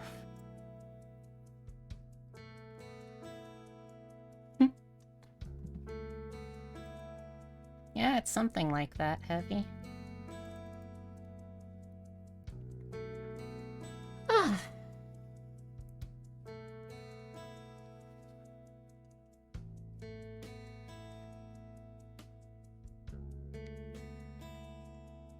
Okay, well, chat, I'm gonna hold you to it. I'm gonna do the Deadlands, which means that I'm gonna be relying on y'all to be... Oh, sorry, you're trying to do something? That's fair. Can I see some emotes in chat, then, if you would be willing to participate in making the, like, group Deadlands character here? You're ready? Alright. As long as we got some enthusiastic correspondence? No. Participants. And we can work with this.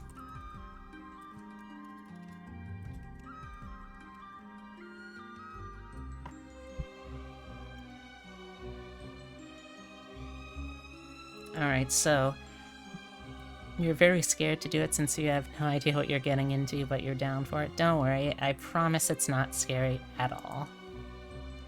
Alright, so first, let's get my reference docs open.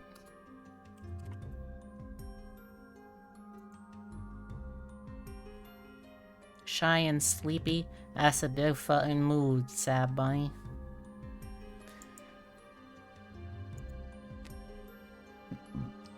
Excuse me.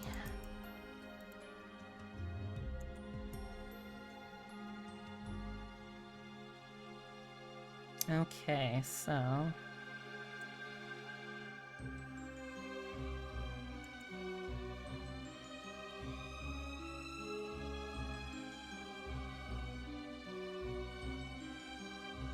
let's open this up.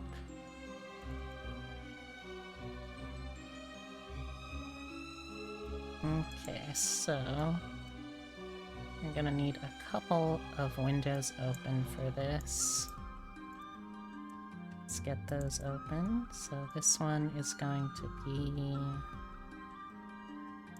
this. Yes. So we've got this. This is gonna be one part of our character creation process here. Let me widen it a little bit, maybe. Yeah, there we go. Now we also need a window for our notes.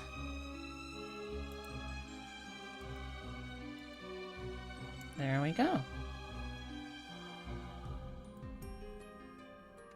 And then we also need some more atmospheric music, so let me get something real quick.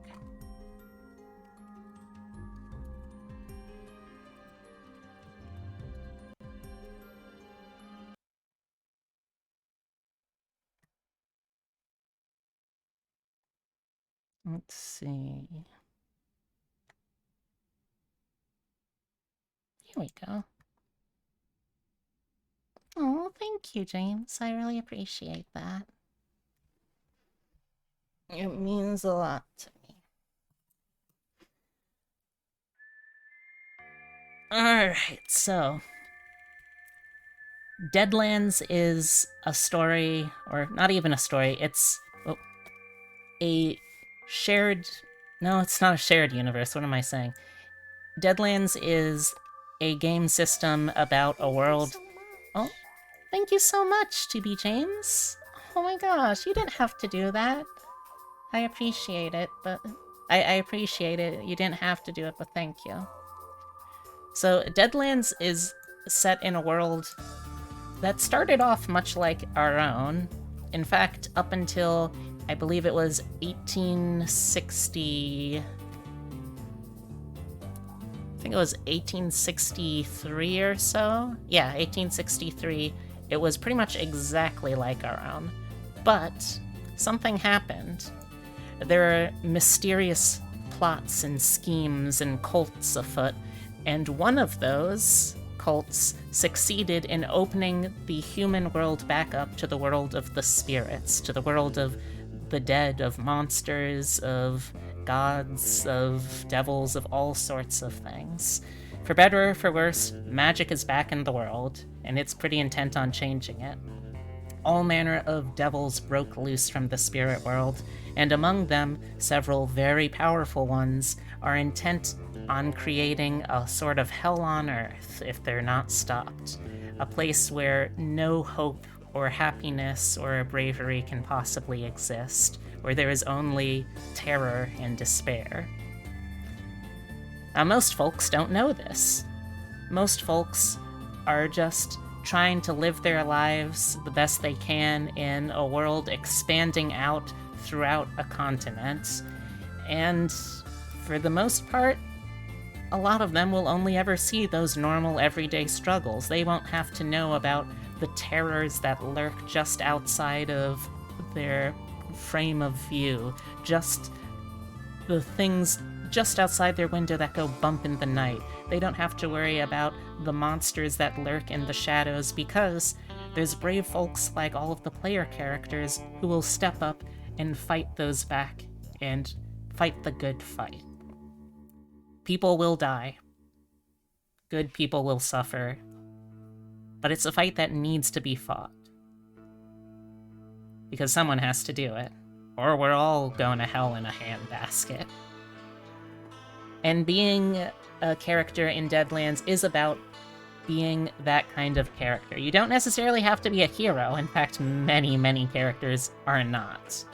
But you do have to be someone who, when the chips are down, is willing to do the right thing. Or at least a right thing. Sometimes a noble thing, sometimes a heroic thing, but the right thing. So, with all of that in mind, the first thing we need to do is think about concepts. So, when you think of Wild West stories, what kind of characters do you all find to be the most compelling? These could be characters like cow people, like cowboys, cowgirls. They could be like outlaws, they could be sheriffs, they could be railroad operators, they could be saloon people, they could be like anything within that frame of the late 19th century history can be something valid here. Outlaws? Alright. I'll add that to the list. So, I'm gonna start off with character concept here. Outlaw. I see cow. I'll call that cowpoke. And in addition to all of this, I will say, because magic is back in the world, magic has started affecting things in some very weird ways. People who live particularly noble, pious, virtuous lives can actually get divine powers from their deities. People can learn dark secrets and be able to play poker with devils for magical powers. People can have the secrets to impossible inventions whispered into their minds and create mad science gizmos. People can be magical martial artists. They can be shamans of native tribes. They can be wizards, effectively. They can be so many things. So yeah, as Epitome says, like, historical figures like Mark Twain, absolutely in the period. Samurais, they still existed. Pirates, they still existed. There's a lot here to work with. So it doesn't I will say then, it doesn't necessarily have to be a concept inherently found in a Western, but something that we can work into it. So for instance, those people didn't exist at the time, but the archetypes that they represent, which I would say that would primarily be enlightened martial artist that exists in this setting, and mad scientist that exists in the setting. Although, to be honest, Gordon Freeman, we don't actually ever see him really do any kind of, like, mad science engineering. He kind of just works with stuff other people make. So he might actually just be a legitimate scientist that happens to have a bunch of mad scientists for colleagues. Oh, yeah, I'll be right back, chat. I want y'all to think about what kind of concepts you might want to do here, and when I get back, we'll try and start something up. Be right back.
Alright.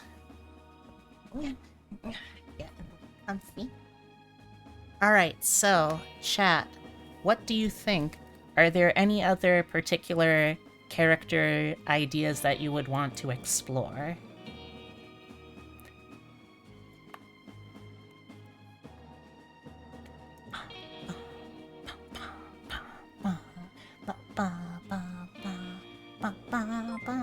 Oh, hey!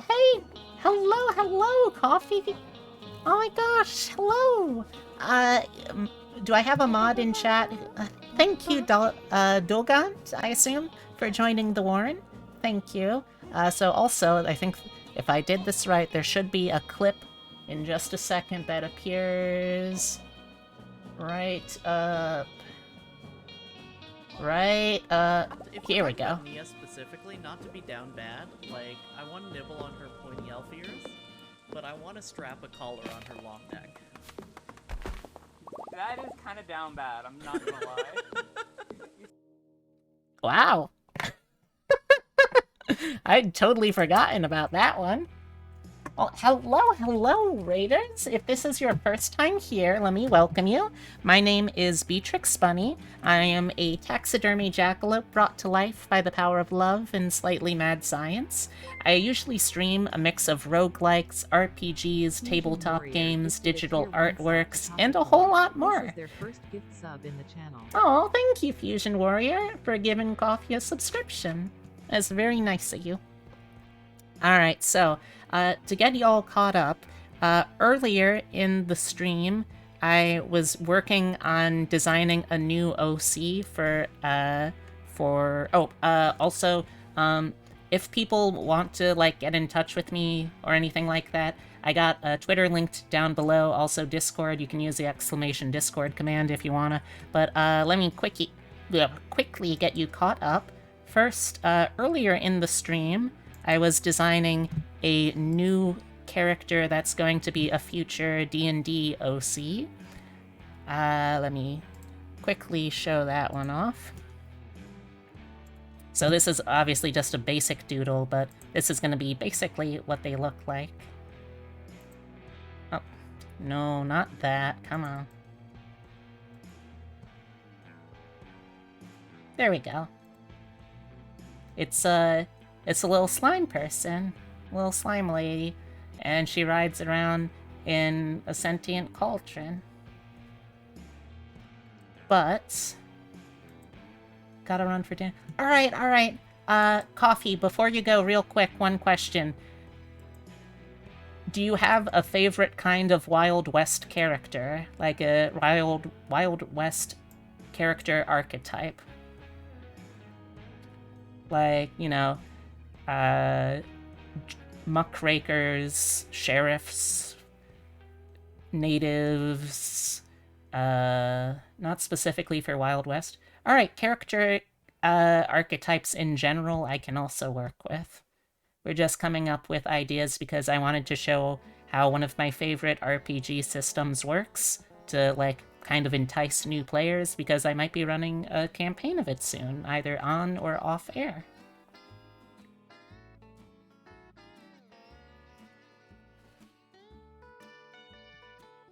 Oh, and if it makes it easier for people also, you can think of this in terms of in other systems that you would play, what kind of characters would you like to play? Barbarians who can form a sentence? Yes. We could actually work with that. Like, if there are characters in a different type of system, like, for instance, Dungeons and Dragons, we could pretty easily translate those concepts over into a Deadlands character, I think. So, barbarians, I can definitely add to the list here.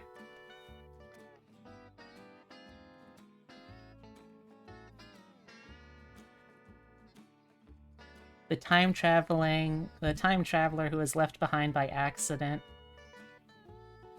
When Carpenter and the rest of the waiting. Now, I realize this is a joke fusion, but that's not actually that far-fetched in this setting.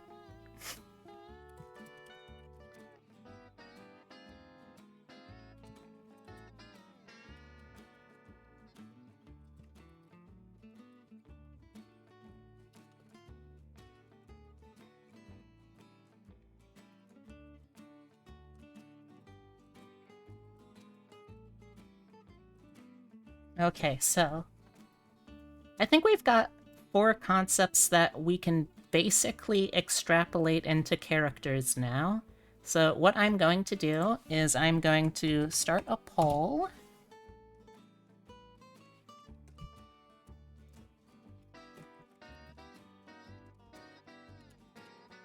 Oh.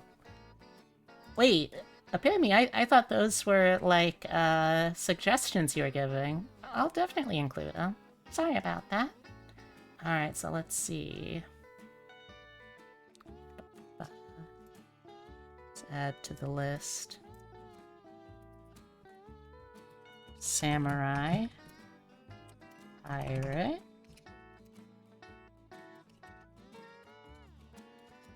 Definitely not just Mark Twain.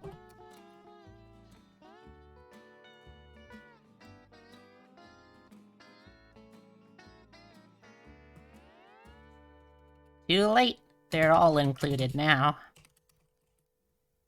Circus. Ringmaster. Too late. They're all included now, Epitome.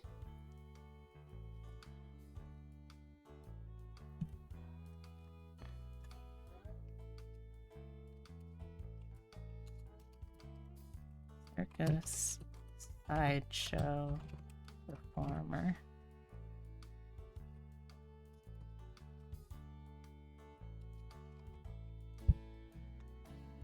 I'm not gonna have enough for a poll.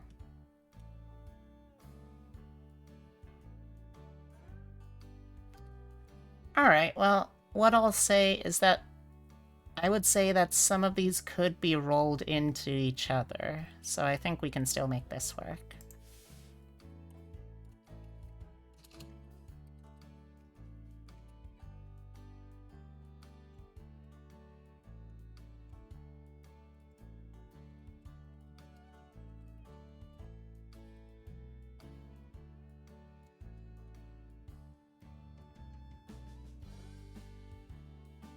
Okay, so we got 5 here.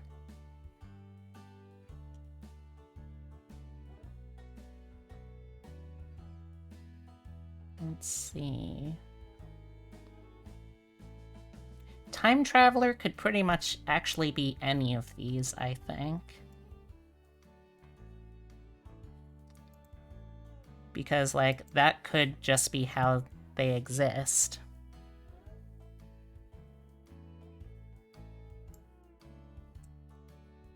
Hey, Racy! Welcome back. You're just in time. We're going to design a, Deadlands character so I can teach people about the system and maybe attract potential players for when I decide to run a campaign at some future point. In the not too distant future. Alright.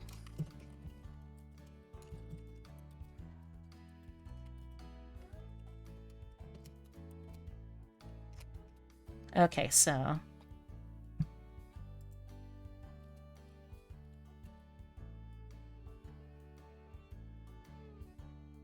I'm going to roll Ringmaster and Performer into one. I'm also going to personally veto Mark Twain because having worked at his former home for 5 years, I've had about enough. I point at the picture of Mark Twain hanging in my house. I've had about enough of this guy. Okay, so... let's see... I think being a barbaric ruffian is more about personality than necessarily preoccupation, so I think that can also be rolled into another one.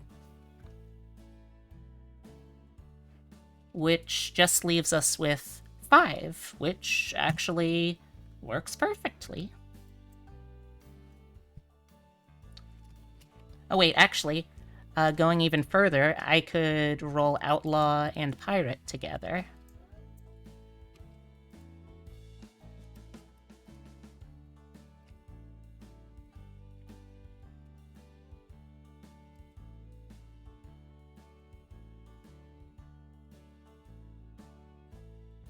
Although, if I do that, then later we'll have the question of, okay, well, which one?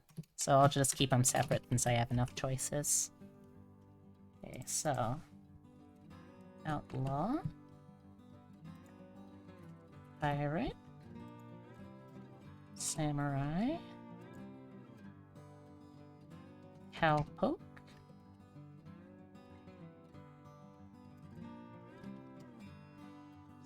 Circus member.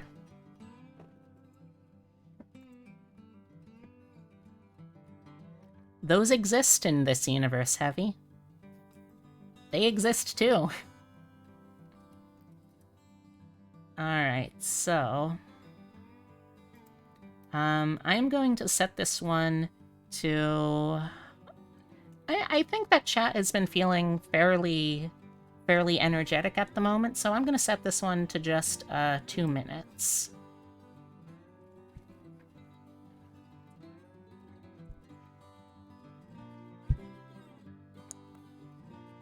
Is that enough bouncy? Sorry, I must have missed the redeem. Alright, and pull stato!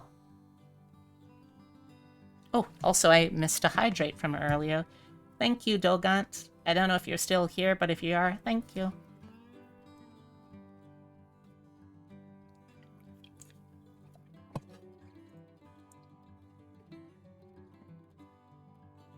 Alright, so immediately out in the lead with 1 vote each is Outlaw and Pirate. However, Samurai, Cowpoke, and Circus Member are all here in spitting distance. Hello, Wizard! How you doing? How you doing? Oh, and Outlaw has taken the lead with 2 votes. Pirate... oh, 3 votes! Pirate now only 1. Oh, but Circus Member is now also on the board.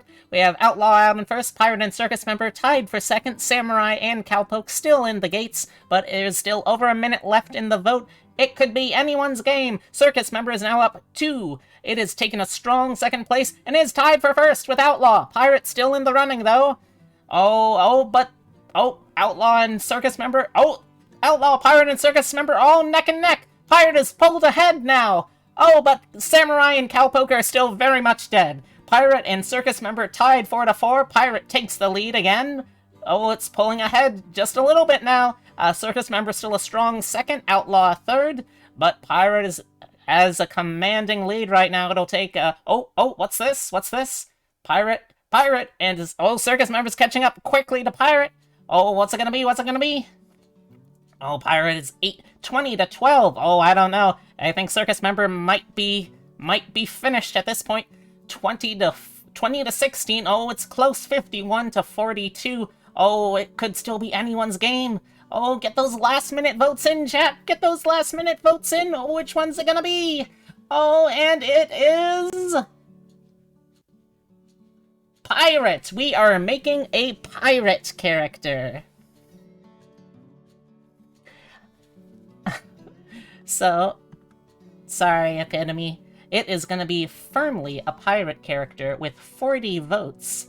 Circus member coming in second at 24, and Outlaw a distant third with only 3. Alright, so we know exactly what we're making now. We are making a pirate. Okay, so Pirate Circus member, you mean the worst One Piece character? So, to catch you up, Wizard, I am talking right now about one of my personal favorite RPG systems ever. However, it is a system that is, how should I put it? A little... Oh. Hey, bud. Thanks for stopping by. I really appreciate you. It is something that is, how should I put this? Very intimidating to people. Because it looks scary, it looks like it's hard to learn, and it looks, problematic. And the last one is just because all of the writers basically were, cis white southern men. But that's also a case of, murder of an author. You know, it's like death of an author. If the death won't come fast enough, it's murder of an author. So we don't care about that. That's something that I can fix in post. We're here to show people that it's not as scary as it seems. And one of the first reasons that it's often scary for people is because of how the system works. Now, the system, to play a full Deadlands in its originally intended form, you will need pencil, paper, paper clips, poker chips, at least 2 decks of full playing cards, including the jokers, and at least 1 die of every size from D4 up to D20. Now, that might sound a little scary, but it's not actually that bad. Now, one of the fun things, I think, is how the characters are actually going to be generated here. So, and now, for better or for worse, there's no D100 required. So, first thing is we are going to draw up some playing cards. And I don't mean illustrating them. No.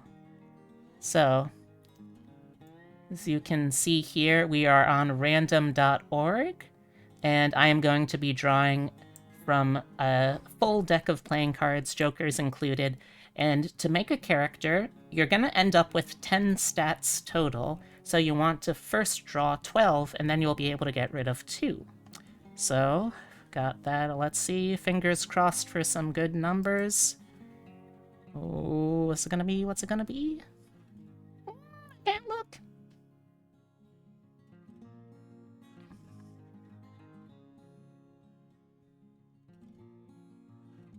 Ooh, okay, we got some good ones. Alright, so, now that we got these cards, we can start translating them into stats. Now, the way this works is, there are ranges of values of cards, like the numerical value that tells you what size of dice to use, and then the suit of each die tells you how many of that die to use.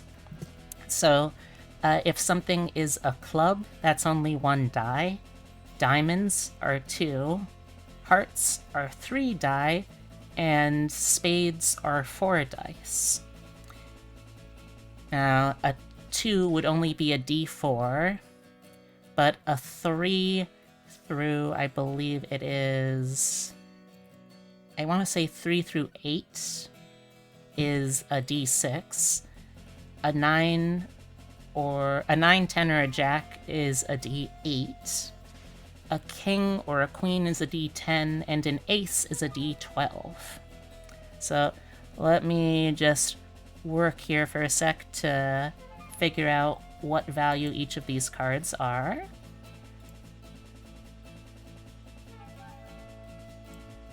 Bringing us back over here.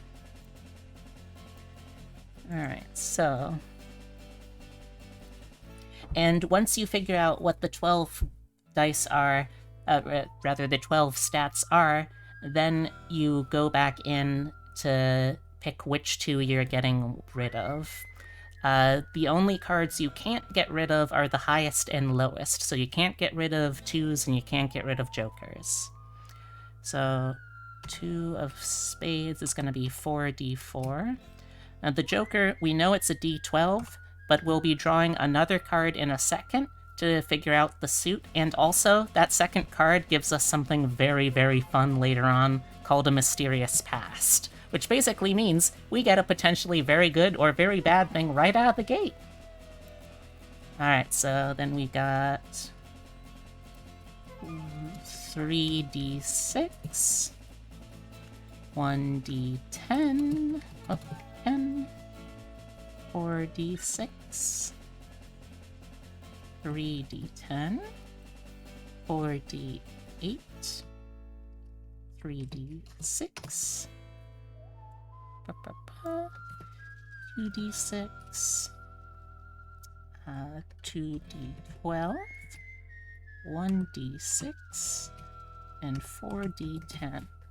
Alright, so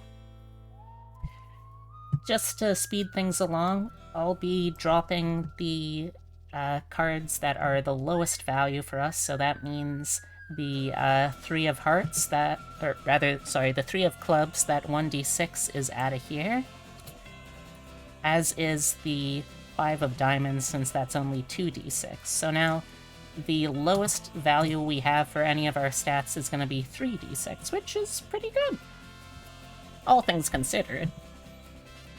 So now, let me draw one more card, and this will determine what our mysterious past is as well, but I'm gonna save the answer for what that mysterious past is until a little later. As a treat, because I gotta tease you, I gotta make sure that you want to come back for more. Okay, 7 of spades. So that means this is a 4d12, which is fantastic. And 7 of spades. This is a surprise tool that'll help us later. Or hurt us later. I don't even remember which one it'll be. Alright, so now that we've gotten this far, next we need to look at the 10 ability scores that make up our character. So, scrolling through. There we go. There we go. Also, if you want a good sense of the kind of people this game attracts, the foreword is written by fucking Bruce Campbell. Look at this handsome motherfucker, huh? He's pretty cool. Shout out to Bruce Campbell for being Bruce Campbell. One of the best B-rate actors in the biz.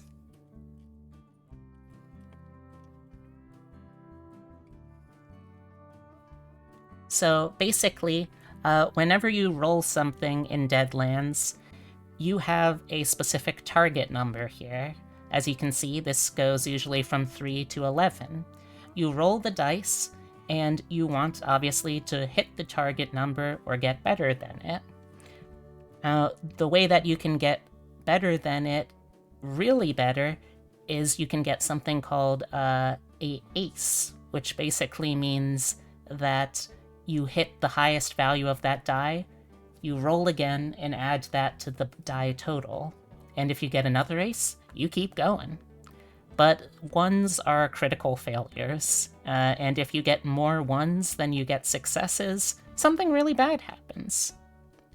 Anyway, though, let's start looking exactly exploding crits. So we already talked about concept. We have our attributes, so let's scroll down a little bit.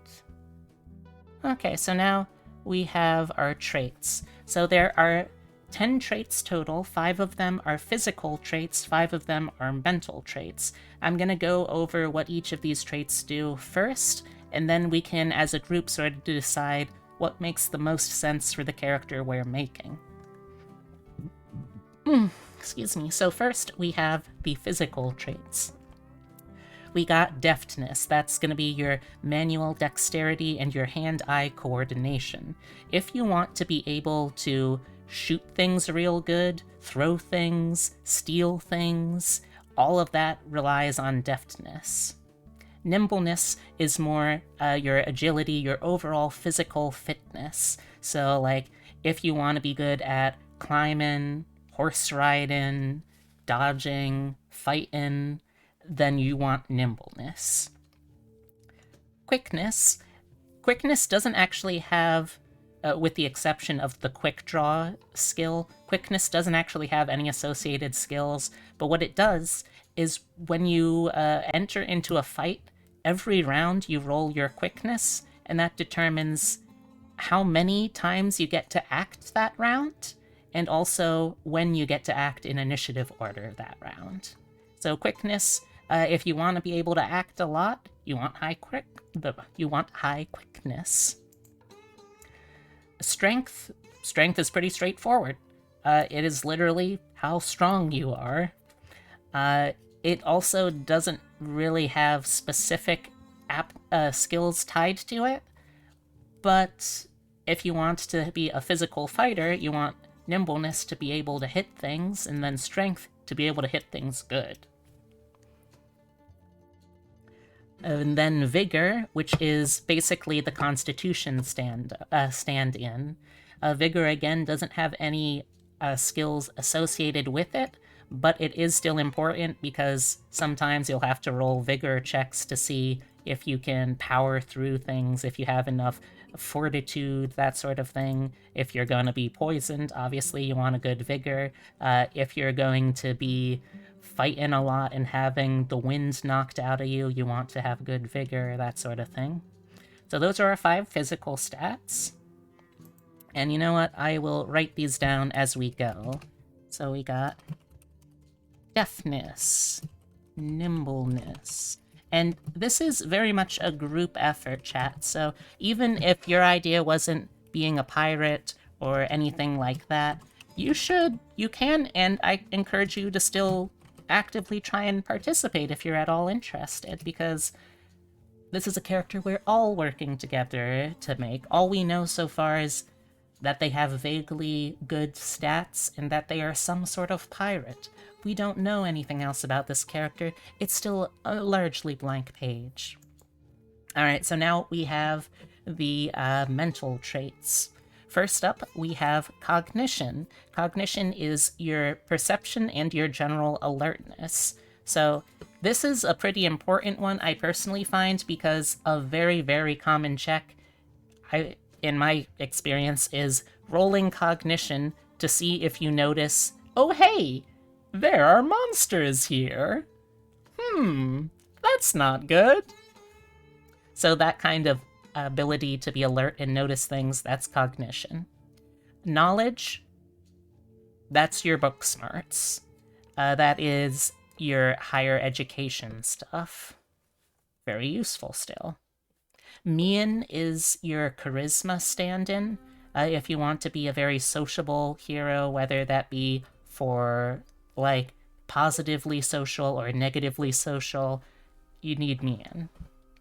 Smarts are your street smarts. It's wits, it's deduction, it's the ability to figure things out and piece them together. It's your streetwise, it's your survival, it's all kinds of things like that. And then finally, spirit. Spirit is only attached to, by default, it's only attached to, if you are religious, the faith aptitude, but it is still very useful because there is one other important skill it's attached to, and that's the guts skill. The guts skill is basically when you get scared by something supernaturally terrifying, how well do you handle it? Do you shit your pants, but are otherwise able to continue fighting? Do you pass out? Exactly. Do you run away? Do you get frozen in fear? A guts check is what's going to decide that. And guts checks that go bad, they can go really bad. The last thing I'll say to consider for mental traits is when we get to skills, skills are going to be determined by adding up the number of, or they're going to be figured out by adding up the dice size of the cognition, knowledge, and smarts traits. So those three are going to determine how many skill points we get.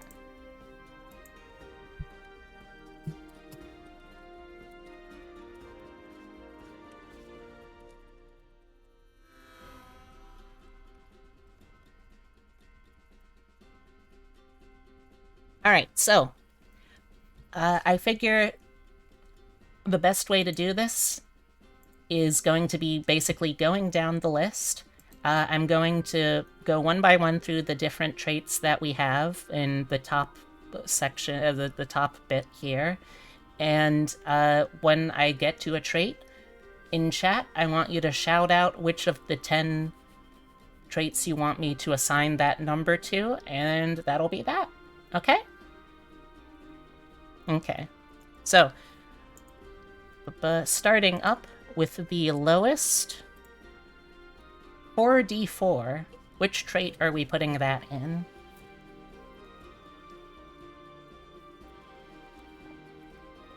And remember, this is chat's character, not mine. Although I may end up using it for, like, an NPC in the game itself. So, it can only be chat who makes decisions. I don't get to make decisions on this. And yes, if there's no decisions, I will basically just wait until there are. Mian. Okay, so this is going to be a character that has bad social skills. They aren't as good at persuading people to do stuff they want. They can't really be that intimidating or, like, they're definitely not very good at, like, singing or playing instruments or dancing or anything like that. But, I mean, 4d4 isn't nothing, and 4-sided dice are fairly easy to get aces on, so that means that when they do get lucky, they could get pretty lucky. Alright, now going from the lowest, we go to the highest. Where are we putting the 4d12? The single highest stat that we have. What trait is going to get that? Actually, let me put this on this side of the number so it's a little clearer. So where are we putting 4d12, chat? Nimbleness. Alright, nimbleness it is.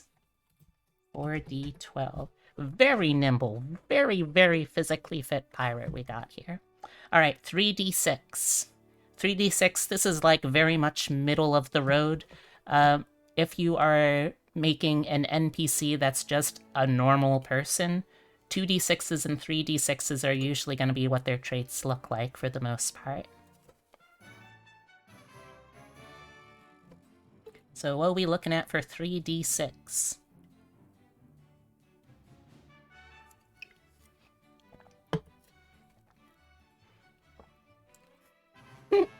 Wanna see me run to that mountain? Wanna see me do it 4 more times?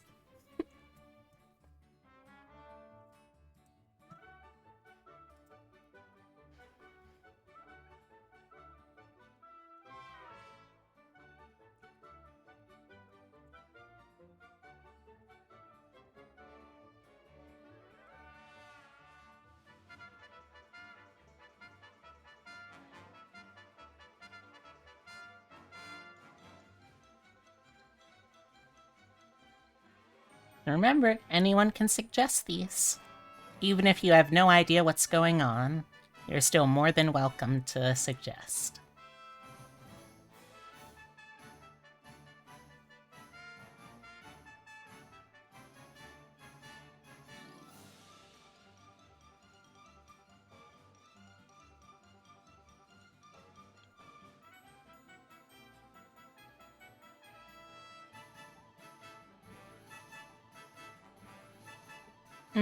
The 3d6 is where we're at right now.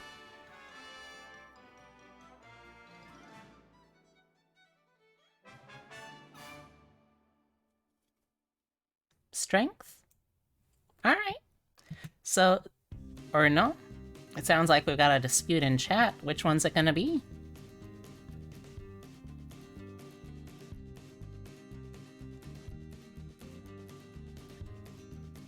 I will say that, unlike D&D, there isn't really a rule for finesse weapons. So if you are going melee, strength is going to determine just how hard you hit.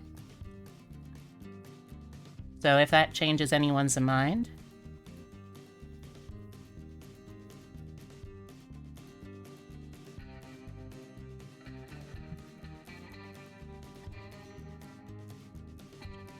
Hmm.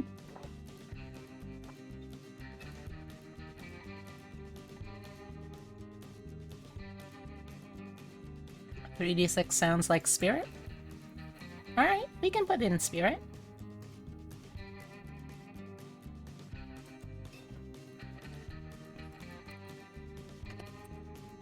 Okay, 1d10. Do I see any takers for 1d10?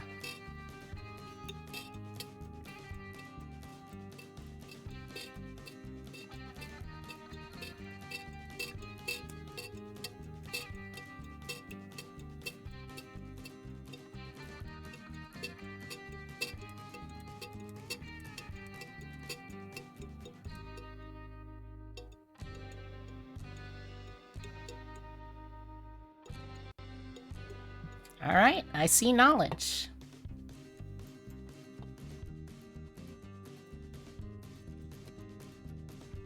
$4d6.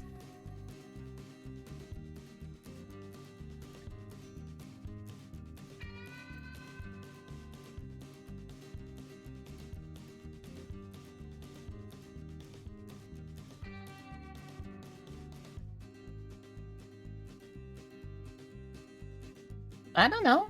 That's pretty smart. Pretty book smart. Remember, or rather, keep in mind that the number of dice you have in each of these traits isn't necessarily going to be the number of dice you roll on skill checks. Quickness, alright, quickness it is.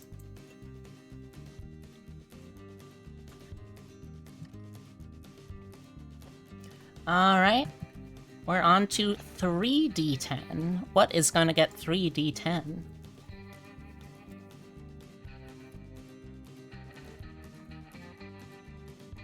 Going to take a little sippy. I see a vigor. Vigor it is. Oh, sorry, that's strength. 3d10. There we go. Alright, we have 4d8 next. What gets 4d8? Left we have deafness, strength, cognition, and smarts.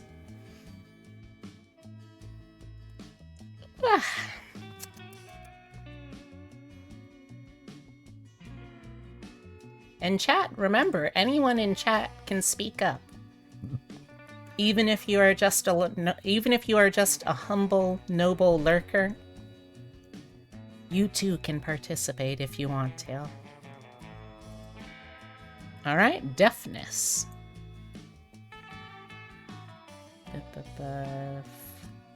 There we go. That is 4d8. That's still a pretty good deafness.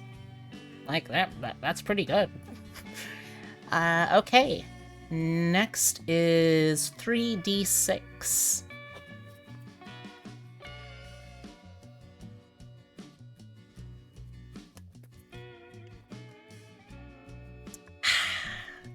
Tasty.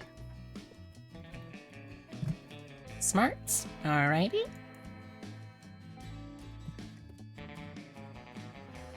Okay, 2d12. Falling asleep after stats. Can you take the laptop? Sure, don't worry, Epitome, I will. Alright, so what do you want for 2d12, chat? Cognition? Okay. Which leaves strength with 4d10. Alright, that's a pretty solid character setup we got here. Oh, hold on.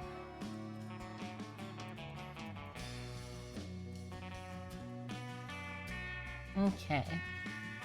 So, now that we've gotten all of these taken care of, let's see, that means that 6 plus 10 plus 12. So we are going to have 28 skill points to work with for this next section. I, however, will first be right back because I need to tuck my partner in. So be right back.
I am back. Ba, ba, da, ba, ba, ba, ba. Okay, so we got 28 points for our skills, which the game calls aptitudes. Let's see. I think the best way to do this is to go through the aptitudes one by one to decide first which aptitudes we want, and then to circle back to decide how many points we want to put into them. So now, the way this works is, let's say that you need to make a academia history roll. You need to remember a historical fact. The way you would do that is you would take the number of points you invested in that academia skill, but use the size of the die as determined by your knowledge. So in this case, that would be a D10. So, you ready to do skills, chat?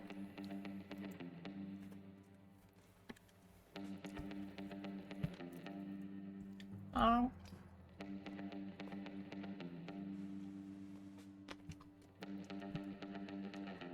Yes, that's the spirit. Oh. And for the lurkers, I hope y'all are having a lovely night still. Okay, so I'm gonna go through one at a time, but I'll go through them quick. Academia does our pirate needs to have any kind of academic knowledge.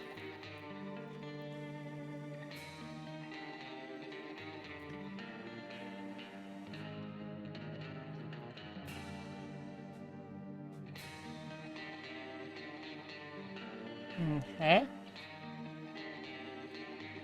I don't Nah? Alright. Animal wrangling. Oh, what knowledge? It could be on any subject they learn in school. So, like, history, mathematics, science, philosophy. It can also be on occult. So if you want to know things about spooky magic stuff, you would need academia occult.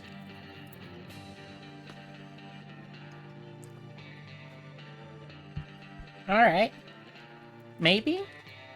Alright, I'll put it down still. Again, this is just going through to decide what skills we might be interested in. Is there a specific subject you'd be interested in, Heavy?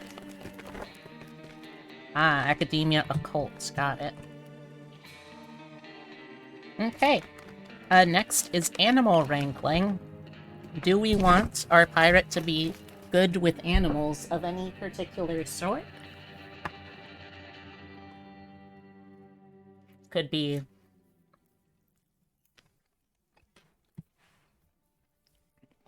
potentially philosopher, yeah.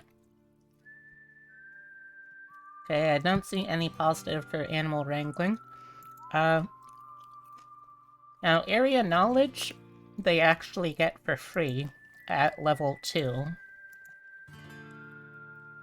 But I need to ask,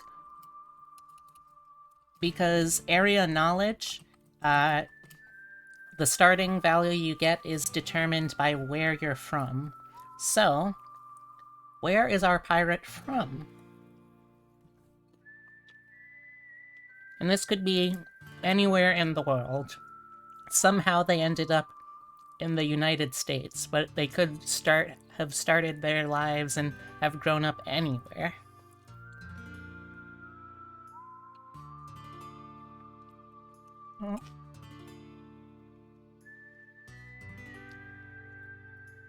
Bermuda? Alright, Bermuda it is.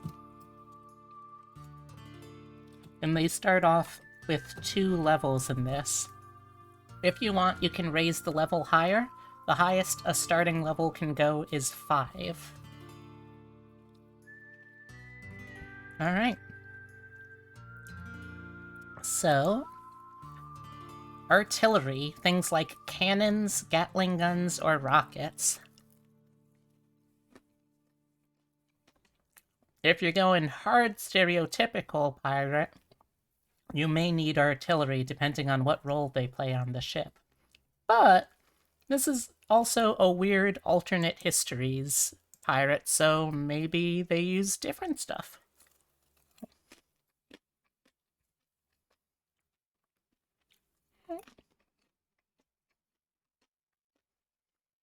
Alright. I'll add it in.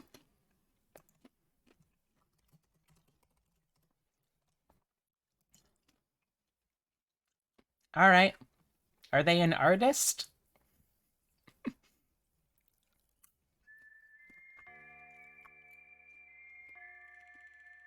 Yes, alright, they are an artist as well. No, okay, they are not an artist. Are they good at lying, chat? Are they a bluffer?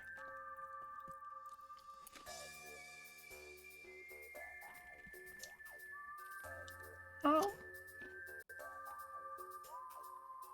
Bluff it is, alright. They're a lying son of a gun. Or daughter of a gun, or non-binary of a gun. We don't know yet. Okay, bow. Do they use a bow and arrow? The answer may or may not surprise you. As with any of these, it may or may not surprise you. No bow. Okay. Now, climbing is also a skill that everyone gets 1 level of for free, which is good because, I mean, Like climbing, you need to be able to climb rigging, you need to be able to climb masts. It's an important skill for a sailor. So that starts off as a 1d12. Okay, demolition. Now this is specifically knowledge of explosive materials. Artillery is projectiles that get explosive materials from one place to another. Demolition is just using them as is as like bombs. Alright. We add in demolition. Disguise. Are they a sneaky so-and-so that uses disguises?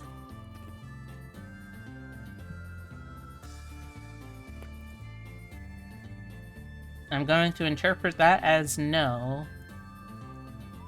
I realize that was probably saying shorten for grenades, but nah is how it starts, so I'm going with that.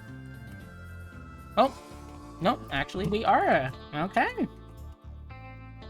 Dodge. Are you good at not being shot?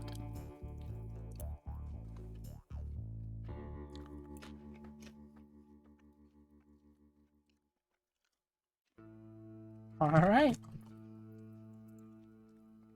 So, here's the thing. If you want if you want to use, like, a sailboat kind of boat, that is a separate thing. That's its own aptitude. But if you want to use any engine-powered boat, then you need the driving attribute. But there's also a lot of people on pirate ships who I imagine can't actually steer the thing on their own without help. Everyone's got specialized roles. I don't know what your role was on this pirate ship. That's what we're discovering together.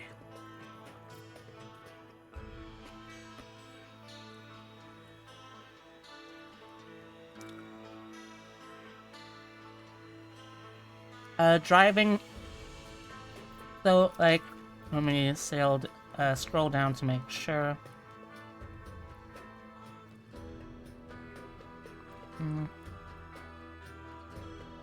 So, you know, actually, yeah, I think so.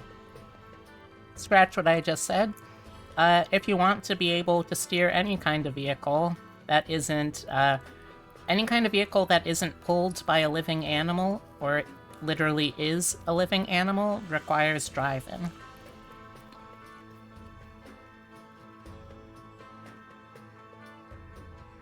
Or rather, okay, yeah, I was right. It's specifically motorized vehicles, it says.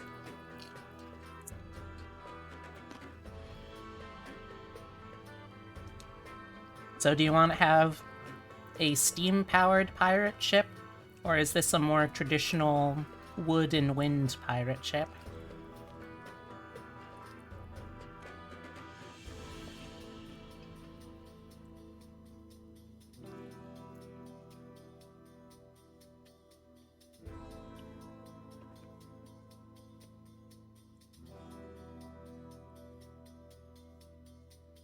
I'll try to give each of these, like, 30-odd seconds or so before I move on to the next one. Alright. Driving it is.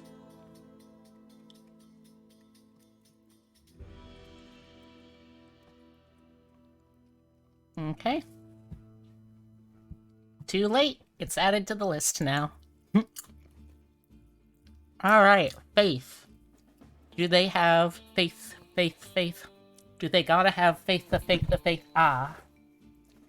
You have 28 points to work with. No faith, okay. Fightin'. How do they fight? Do they fight with their bare body? Do they fight with a knife? With a sword? With a whip? Now for this one, each kind of fighting needs to be its own separate attribute, or not attribute, trait. Okay, I see fighting sword.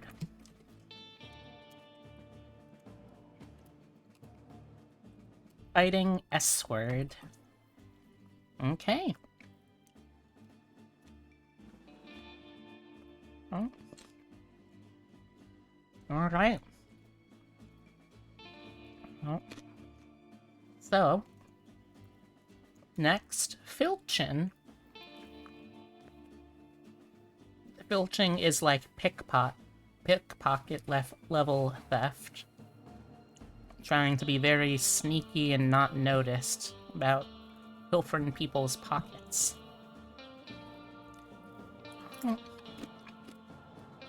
I'll give it roughly 30 seconds and move on to the next one. Okay. Gambling. Are they a gambling rambler? Or a rambling gambler? Or neither?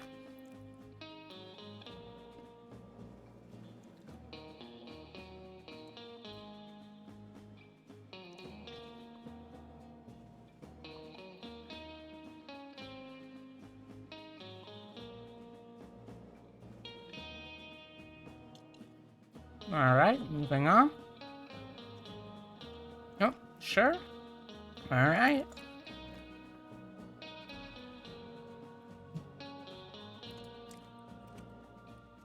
Guts. Do they have guts, chat?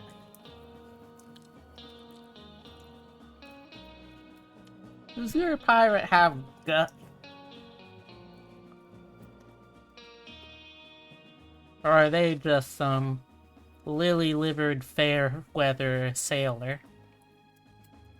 That's what I like to hear.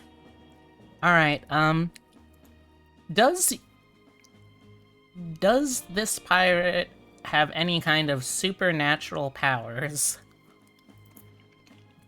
I.e., we know that they aren't blessed by the divine, but do they make deals with devils that they beat in card games? Do they build weird mad science stuff? Are they a indigenous medicine person?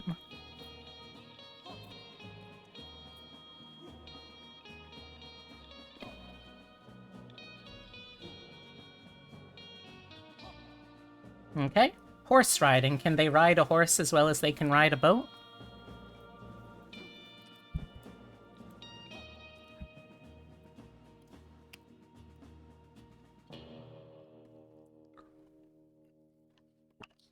Alright. Now languages, they get their default language. Well, they get their native language by default.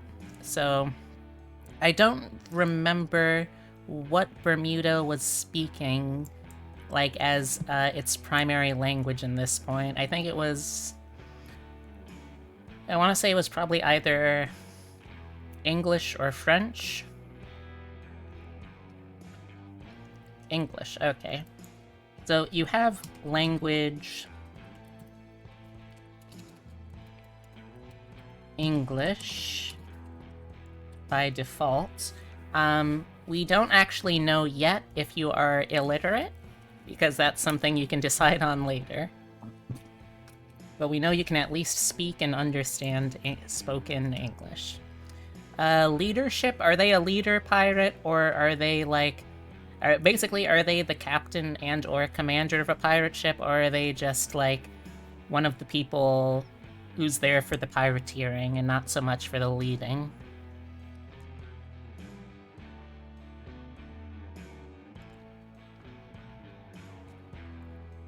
Alright. Lockpicking?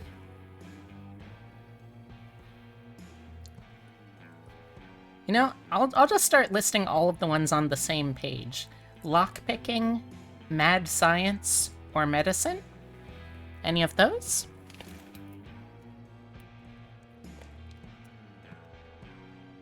Okay. Overall, performing, persuasion, or profession?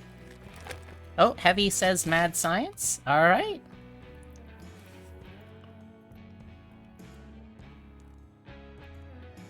So now we're gonna have a mad scientist that is also a pirate. And if that ain't some rad shit, I don't know what to tell you. Because a mad scientist pirate is pretty fucking cool. Alright. So, overawe, performin', persuasion, or professional. So overawe is intimidating and scaring other people. Performing is performing arts. Persuasion is persuading people. And profession is like jobs that require like higher degrees or like specialized educational degrees like journalism, being a lawyer, being in the military, a photographer, a politician, a preacher.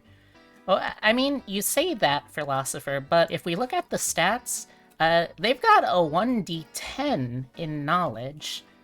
Like, a d10 is the second highest dice size you can have, so, like, that's pretty smart. That's, in Potentia, at least pretty smart.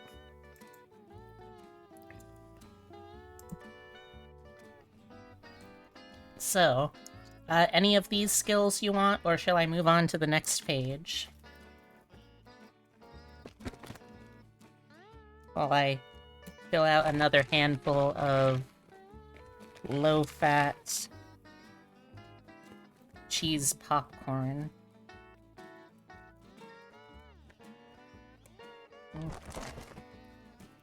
Alright, so...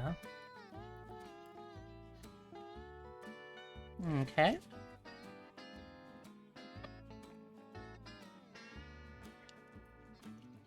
Alright. So, next we have... Quick Draw, Ridicule, Ritual, Science, Scrutinize, and Search. So Quick Draw is just that. How quickly can you pull out your gun and be ready to shoot, or pull out any weapon and be ready to fight with it? Ridicule is making fun of people, making them feel bad in that way. Ritual, only applicable if you need to be a, if you want to be a shaman. Science, so if you want to be a mad scientist, you have to have at least 5 levels in a specific kind of science. Scrutinize, which is sort of like insight, reading people, that kind of thing. And search, which is like looking for specific stuff in a general environment, or like hidden movement, or people creeping around, or anything like that.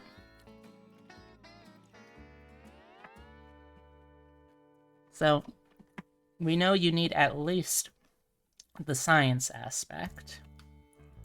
What kind of science are you going to know? What is your scientific speciality?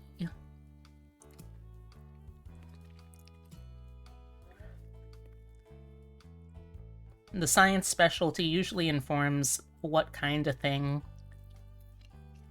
you are, like, sort of better at making mad science of.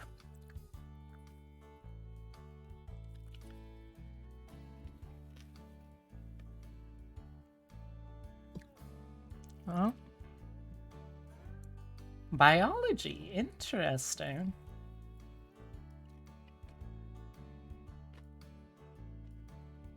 We can do biology if Heavy's up for it. Oh.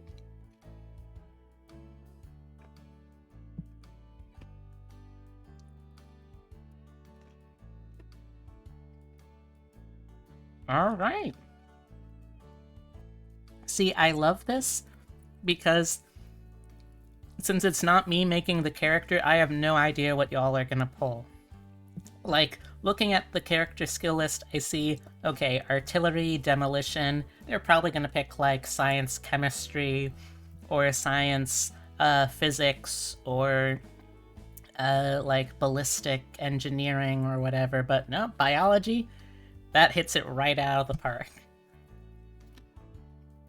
Alright, so, scrounging, which is just finding stuff that doesn't necessarily belong to you or anyone, really. but like just small things that you might need. Shooting is shooting. Do you want to be able to shoot projectile weapons? Sleight of hand? It's sleight of hand. You can draw things out of your sleeve or pockets and stuff. Or put it in. Sneak, everyone gets a level of sneak for free.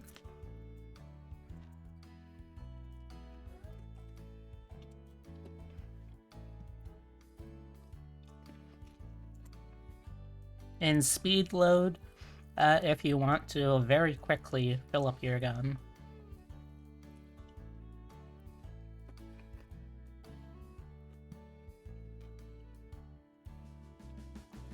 Oh.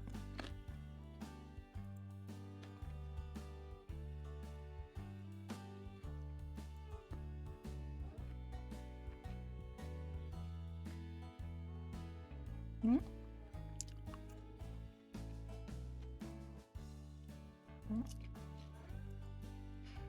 Alright, did you want shooting? I think I saw that. Shooting. Oh. Now for this one you need to specify a little more what kind of thing you are shooting. Is it like a automatic gun, a flamethrower, pistol, rifle, shotgun, harpoon gun,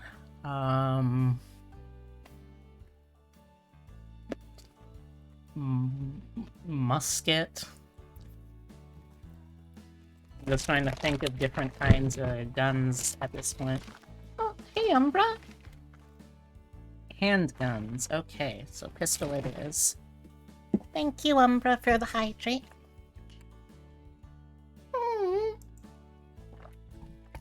Thank you for head pat.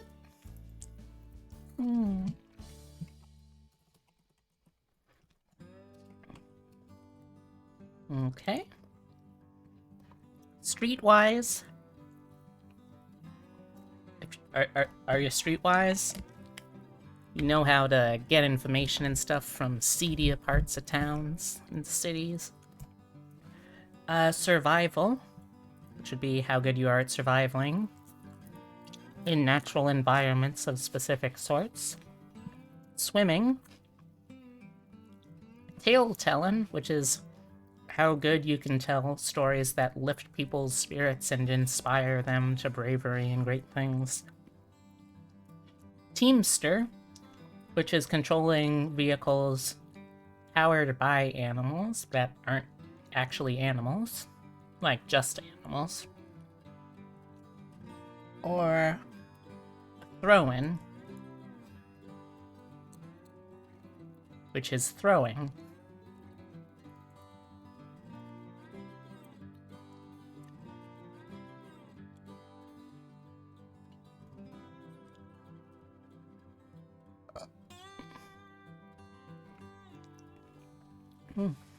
What you think, chat?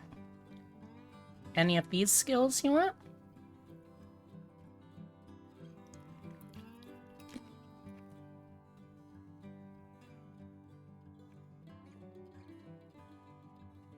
I will say my editorial advice is if you're a pirate, you might want to be able to swim unless you are not a water-based pirate. Or maybe you don't. Maybe you just want to be able to die quickly if you go overboard. That's your call, bud.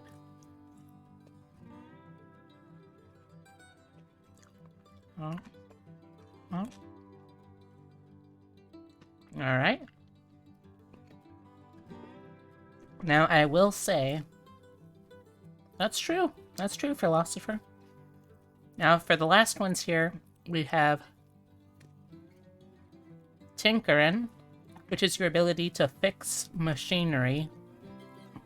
And it includes things like mad science.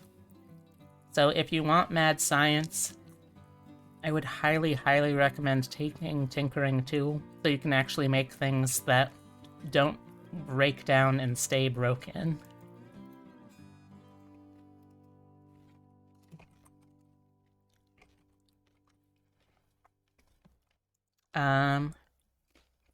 Tracking. Do you want to be good at tracking things? People, animals, things that are neither.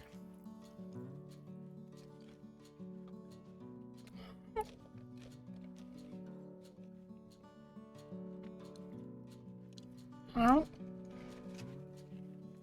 and then finally, the last one is trade. And trade is general skills that would be required for things that aren't actually something listed earlier. So, for instance, while drive is for power, like engine-powered vehicles, if you wanted to steer a wind-powered vehicle, that would actually be trade seamanship. So traditional sailors and pirates use trade. Steam-powered pirates are going to be using drive-in. With that in mind, would you like to swap out driving for trade?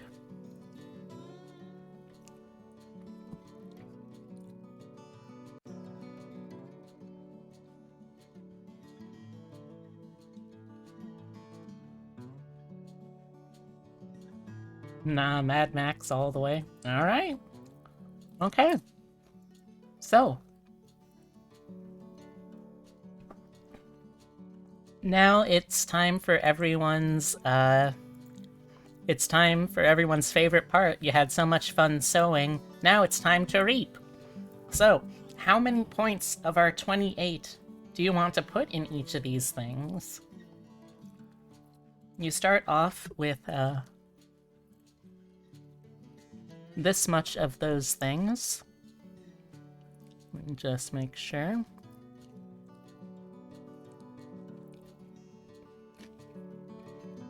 Yes, okay. So, you got 28 points. 5 levels of something is like full-on professional.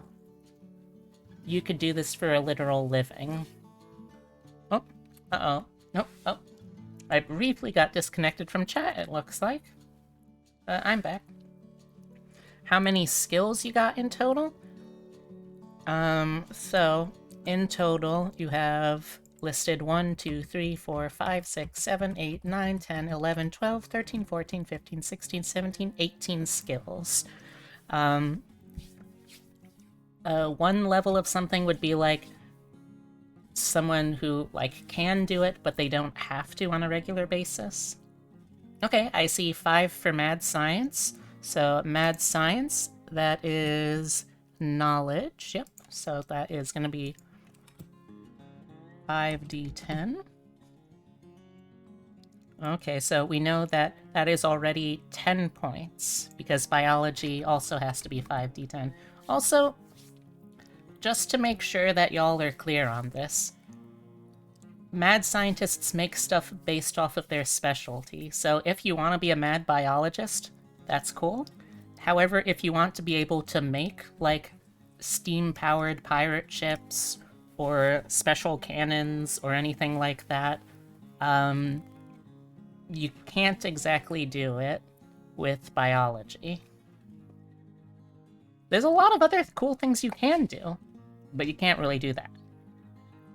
Alright, so far, that is 5 in science and 5 in mad science, which brings us down to 18 off the bat. And, oh, and 3 in tinkering, you said?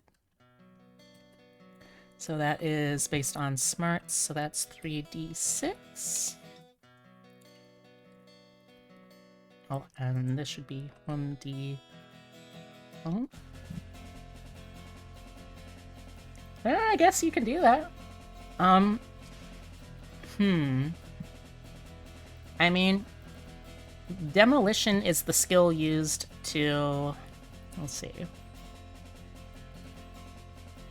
Okay, yeah, so with a demolition skill, you know how much explosive material to use, what the kind is needed for the job, where to place it, and how far away to stand. those are the important things that demolition gives you. I would say that with demolition, you'd be able to alter their biological systems to produce explosives. Yeah, that's something I would probably allow, honestly. You would not believe some of the ridiculous shit people have come up with for this game, so I would not be against that. Okay, so... let's see. Tinkerin brings that down to 15 left. Alright, so you have 15 left. What is next? How many points are you putting where? Also, I'm going to just make the assumption that this is driving steamship.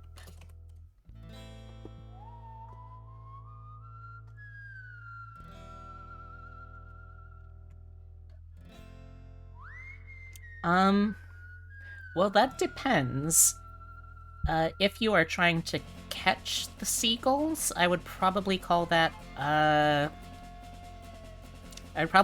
survival role. If you're trying to raise the seagulls, that would be an animal wrangling role. If you just buy the seagulls, that would be neither, but you would probably want some level of animal training just so that when you put a bomb in it, it doesn't decide, huh, you know what? I'm just going to blow you up now instead. Eating seagulls? Alright. Okay, so, are there any skills y'all want to take off the list? Oh, also, I think it occurs to me... did y'all say art? I think you said art at some point. I know, and I'm happy to have it.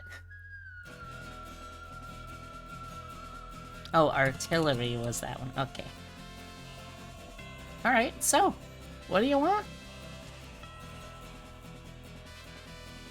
Also, I find it hilarious that, like, with biology, you're able to make organic explosives, but you can't actually make something necessarily designed to easily fire those. If you want, you could switch something around to get animal handling. It's up to you. Also, thank you again, Umbrai. I forgot. I hope you're doing good, and if you're up to it, how's your day? If you're not up to it, have a good day.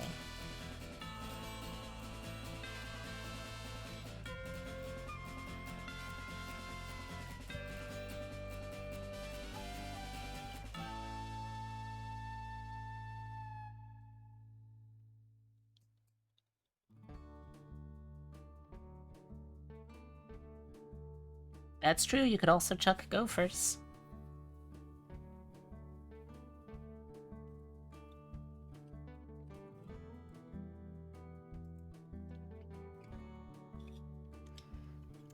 This is also an important distinction at this point. Are you a sand pirate, or are you a water pirate? Get rid of bluff and disguise, okie dokie. Getting rid of bluff. Getting rid of disguise. And then get animal wrangling. Alright, what kind of animal are you specialized in?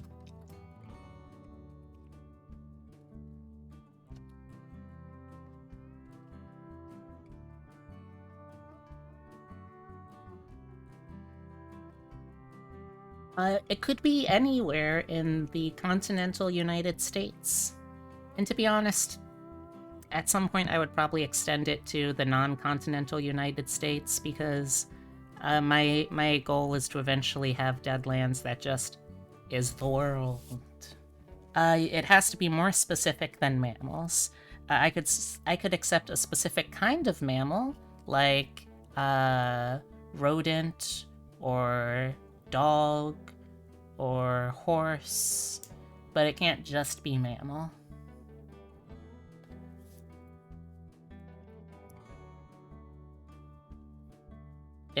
I mean, if you want to do, let's see, I guess you, yeah, if you want, you could do aquatic mammals.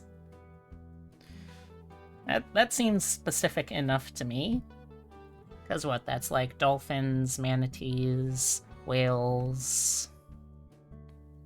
Eh.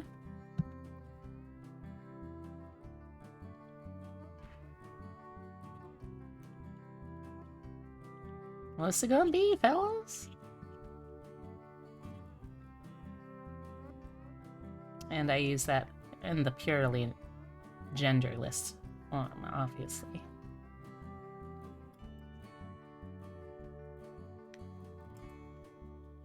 Alright. We only got half an hour left, though, so if we're gonna finish this character, we gotta start moving. Okay? Okay, chat?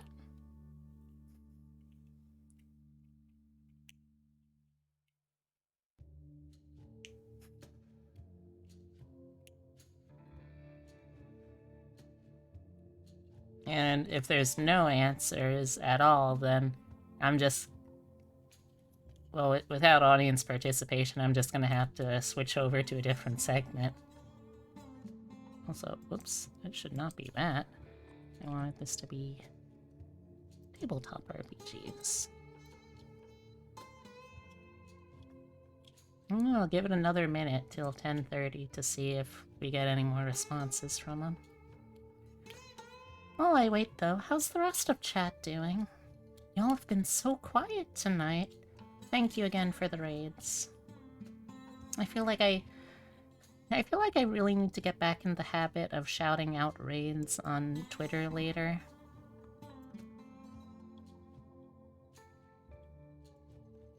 Am I even connected to chat at this point? I feel like stuff might have been said. Oh, yes, I see, okay. For some reason, the chat in my OBS is not functioning now. Okay, birds it is. Animal wrangling. Birds. How many levels do you want in animal wrangling for birds? Also, oh my gosh, I don't know how long that disconnect is here. Has been there, so I am so sorry. It was mostly okay until you learned you fucked up the sizing on the map of the final dungeon on the module you're running. Oh, I'm sorry to hear that, Umbra, but hopefully it's something that isn't too bad. Can y'all still hear me?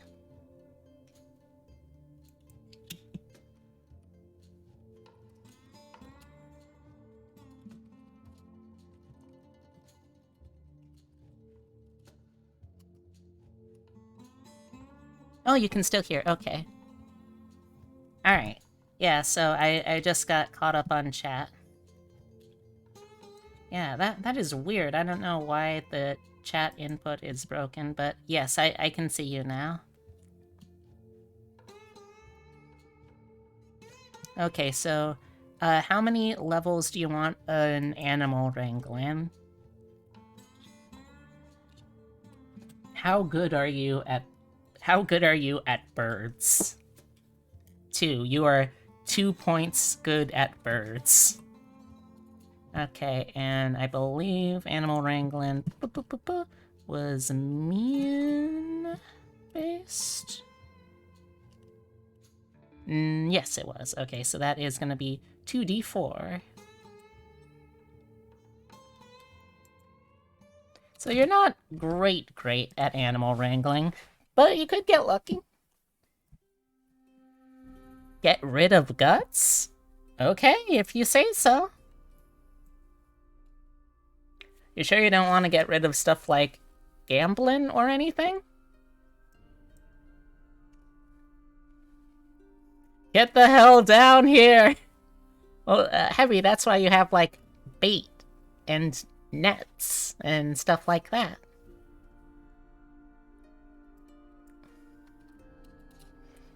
Okay, Academia Occult. Keep, and if so, how many points? Or drop?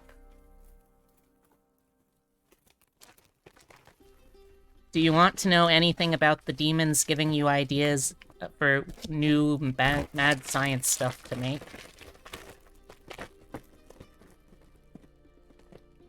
Four. Okay. You want to be very aware of it. Got it.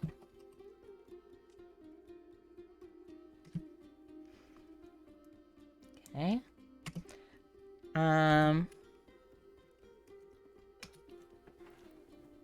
Artillery?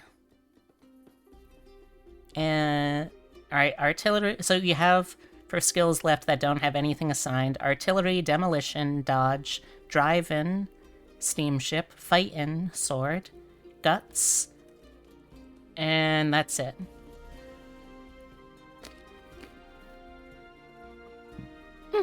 Excuse me. Oh. So artillery. How many points, or do you want to drop it?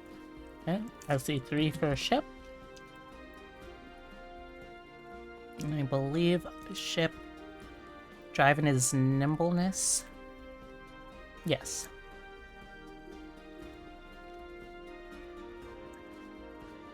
$3d12.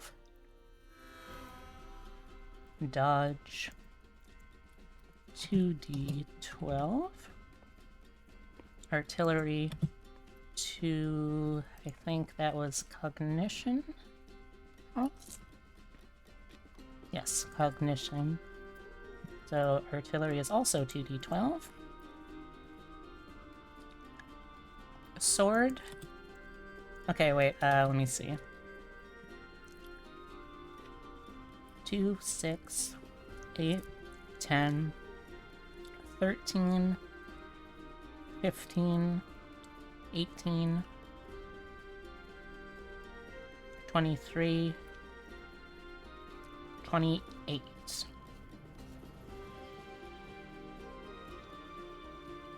Oh. Oh wait, no, hold on. 2, 6. Yeah, I miscounted. 2, 6, 8, 9, 11, 14,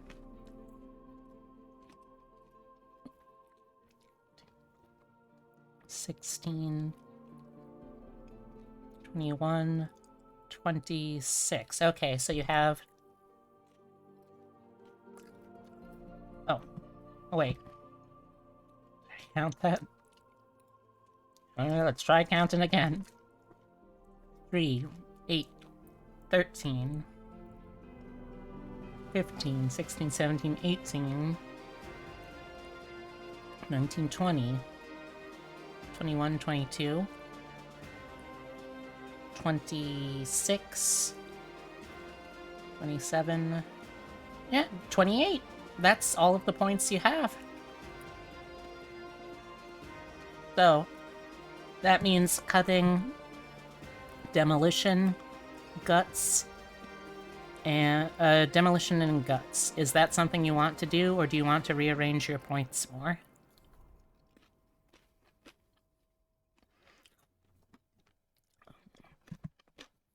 I will say the only one you strictly need is if you want to be a mad scientist, you have to have some form of science at 5 to start.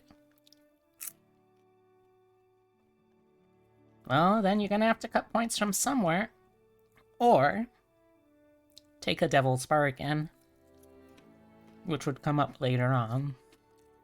But for simplicity's sake, I think for this one, I'll say you'd have to cut back somewhere else. Just to keep it simple. Okay. 1 ship point. And 1 occult. For 2 demolition. Demolition is knowledge as well. Okay. 2d10. Okay. 1 for sword, so you can get 1d6 guts. Okay. So we're dropping pistol, alright?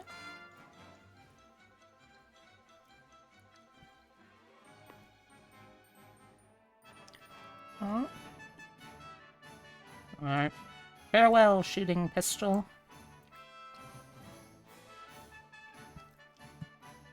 Okay, so.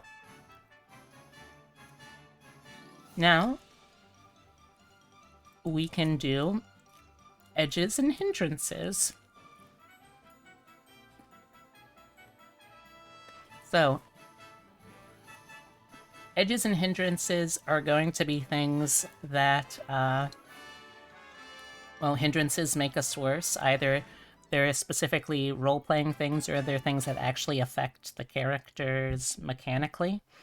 And edges are things that give you advantages. For every point of hindrance you can get a point of advantage. Or you can get a point of edge, okay?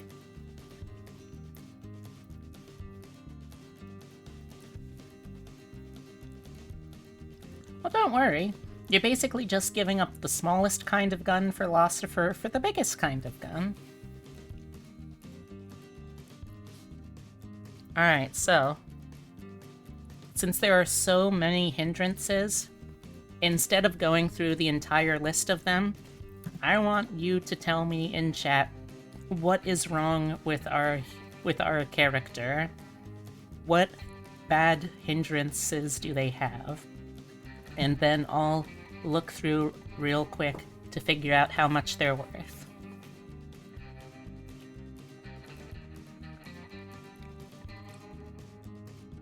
So chat, let's be critical. Well, if you want to have none, well, here's the thing: you can't have totally none because you have to be a mad scientist. You have to get a edge called Arcane Background, and that is 3 points. So you would have to get at least 3 points of hindrances to be a mad scientist. A bum leg? Yeah, we can do a bum leg. Okay, so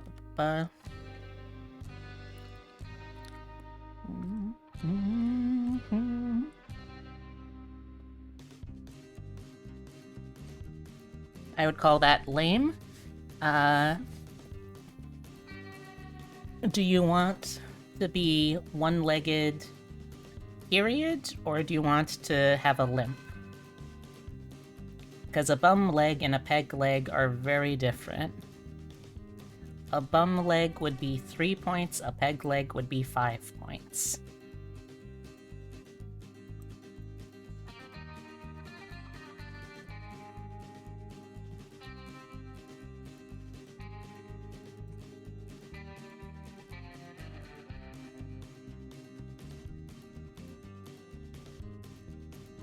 Alright. Lame. One-legged. And that is worth 5 points. So, if you wanted to, you could stop there. You can also go up to 10, so it's up to you. Are there any other hindrances? Let's give our pirate a reason to know a cult. Maybe something took their leg. Ooh, I like that. Also, keep in mind, Philosopher, if you want, like, a steampunk leg, you probably need, like, science mechanical engineering. If you want, however, a biopunk leg, that's something that science biology can make for you. A homegrown leg.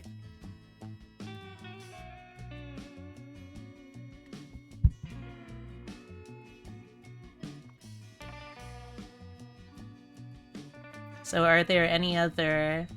Oh, here's one that I will ask. Are they a wanted criminal?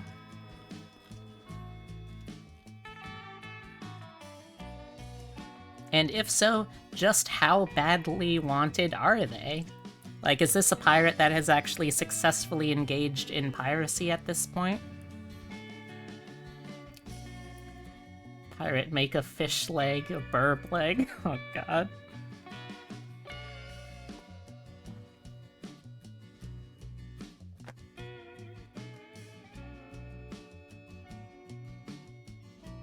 Superb fish leg. Level 2, you're wanted for a host of crimes that could net you a few years in prison. Yeah, we can do that. Wanted. For... let's see.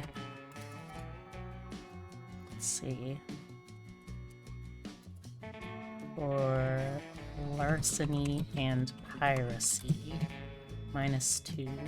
Okay, so if you want, you could have up to 3 more points of hindrances. Are there any other negative qualities or hindrances that you would like to give your character?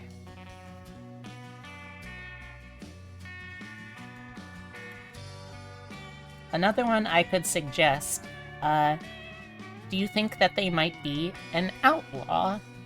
An outlaw is a roleplay hindrance, basically, which just means that you are a compulsive rule breaker and, like, rebel against authority. It is not chaotic neutral. It's just an impulse of your character.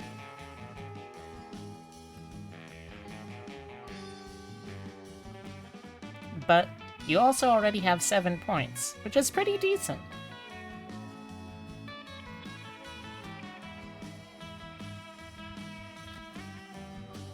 Alright.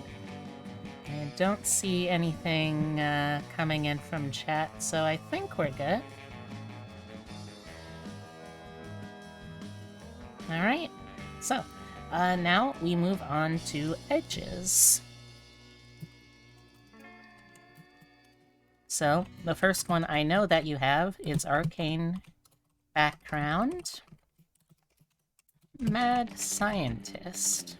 That is a 3-point edge. So that means that you've got 4 more points of edges to work with here.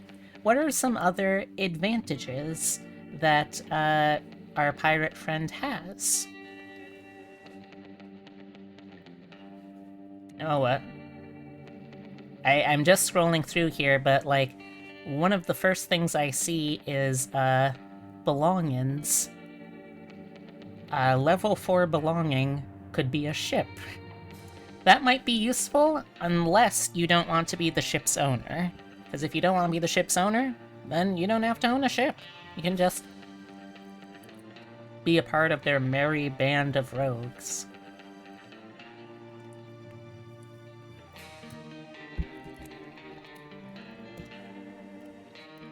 Do you want to own the ship, or just work on the ship? If you want to own the ship, that would be belongings level... it could be belongings level 3 or level 4.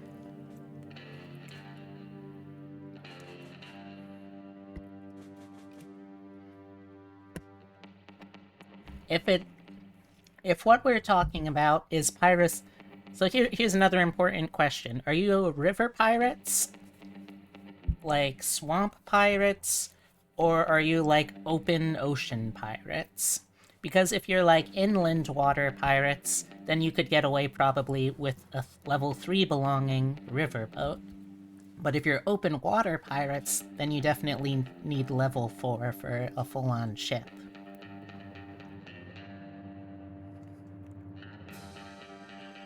You think they should be insane a bit? Yeah, that can work. We can add that in.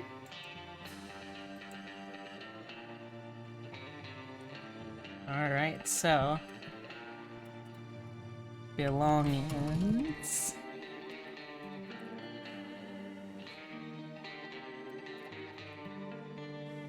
A... river boat...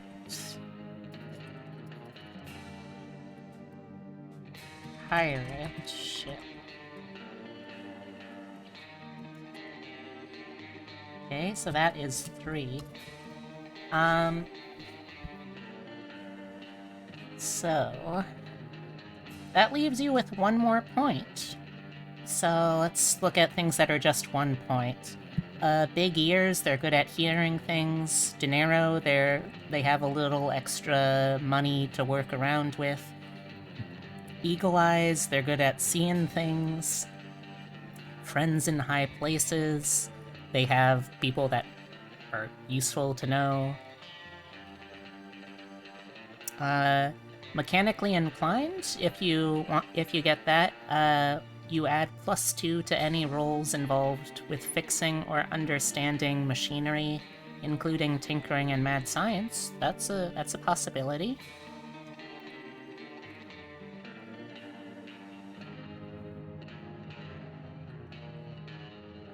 That one? Alright.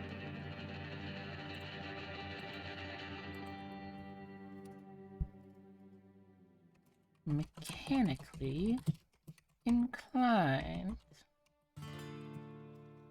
Okay. That takes care of edges and hindrances. Now, after this point, the next thing would be normally coming up with inventory. However, inventory management in any system is a pretty long process. Basically, what I'll say is what happens is you get, depending on what you chose for your hindrances and edges, you get usually at least, I believe it is, I think it's around $200. So you'd be able to spend that on a bunch of this stuff. I'm not doing that for this character just because we only have 11 minutes left and I want to make sure I can get to all of the stuff in general. Oh, don't worry, Heavy. I'm gonna go to the Mysterious Pass right now to see. So 7 of Spades. Let's see what Mysterious Pass that nets you. I gotta skip ahead into the secret GM Marshals Only section. Shh, don't tell anyone. Don't tell anyone that I'm letting you see this stuff. You're not supposed to see all of it. Alright,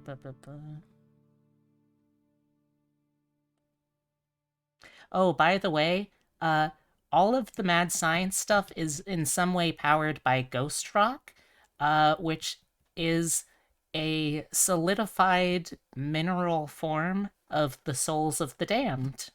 So that's just a fun little thing that you got going on. Just thought you should know.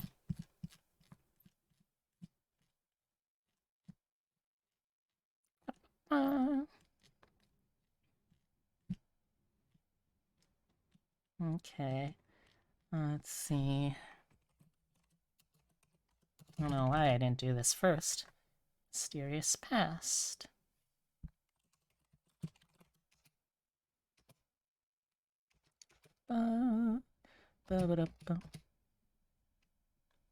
That's right, this is only the player's guide, so it's not actually included in the player's guide. Hold on.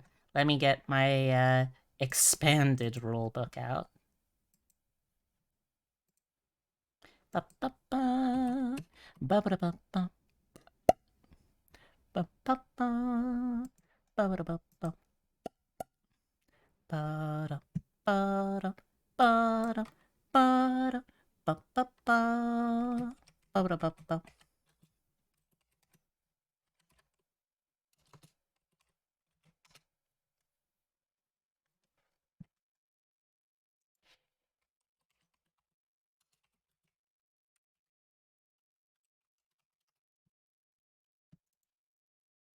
Okay. Oh, come on.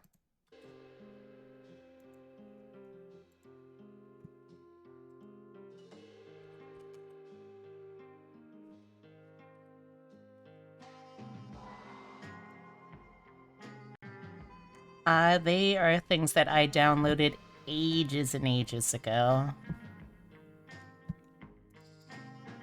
Okay, Marshall's Handbook. Here we go.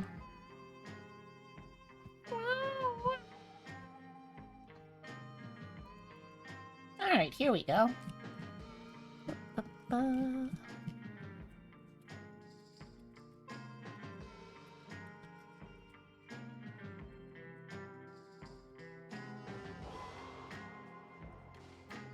Okay, so... Ooh, this is an interesting one. So, the 7 card for Mysterious Past, Blackouts. The character has holes in your past.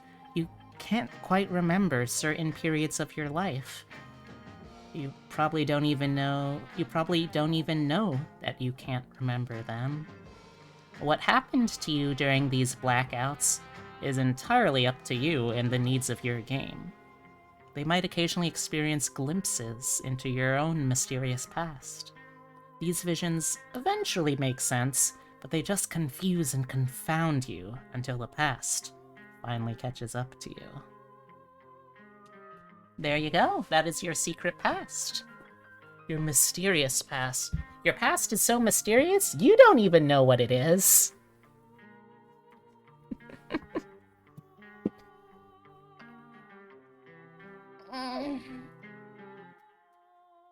Lulu took our leg. Oh, that lazy bastard. Fuck Cthulhu. He's a piece of shit. Squid man. Fuck Cthulhu. All my homies hate Cthulhu. The goat got us. I'm sorry, the goat? That raises a lot of questions. But yeah, chat. What did you all think? I realized that, like, it ended up mainly being Philosopher and Heavy that were, like, super into the building process, but for everyone else, chat, what do you think? Is this something that looked interesting to you? Is it something you'd want to see more of? Let me know in chat, or in Discord, or on Twitter. Because I want to make sure that this stuff is stuff that people will enjoy. Alright? Okay. Okay.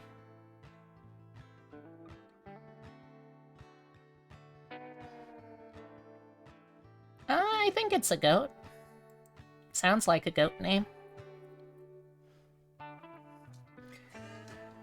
Alright, so I only got 5 minutes left. I don't think that's really enough time to start doing anything else. So, I'm just gonna hang out with y'all, chat.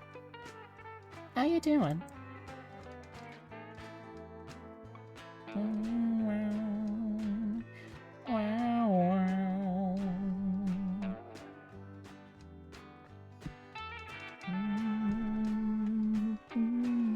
Ah, thank you, Umbra.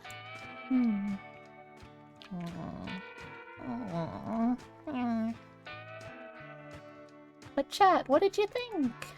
I know that a lot of you just like lurking in here, and I like your company. But for those of you who are okay talking, what did you think? Played this in like 9th to 10th grade. Impressive. So I don't know for sure if this will ever be someone's player character, but if I ever actually run a campaign of this for people, again, if people are interested, then this will definitely be an NPC that shows up, because this is a wild concept you two came up with. You've never played Deadlands, you don't really know how it works? Oh, that's right, Umbra. Like, this whole demo tonight was just me giving you, like, a basic idea of how things work. Or at the very least, how characters work. And obviously, anyone who's interested in it, you do not need to know the game.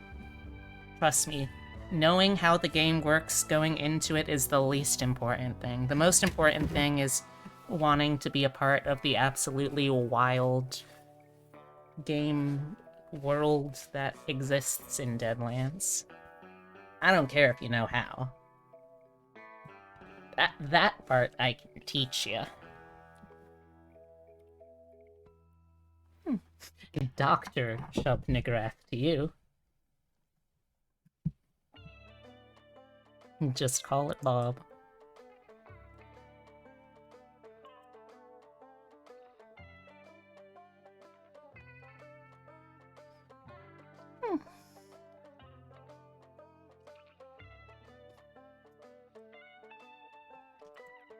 I feel like this wasn't the most engaging thing for people, so I'm a little worried, but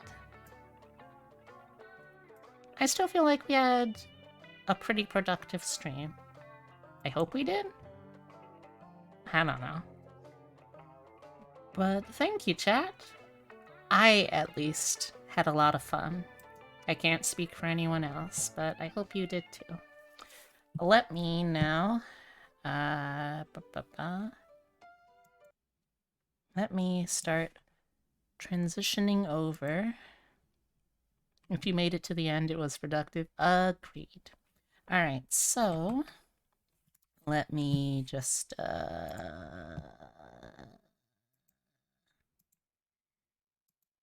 here and smoke bomb. Thank you all so much for hanging out with me tonight. Thank you also to the raiders. I believe that was... I know Coffee Kuma was one of them. I think the other one was... I want to say Ryan? Yeah, it was Ryan.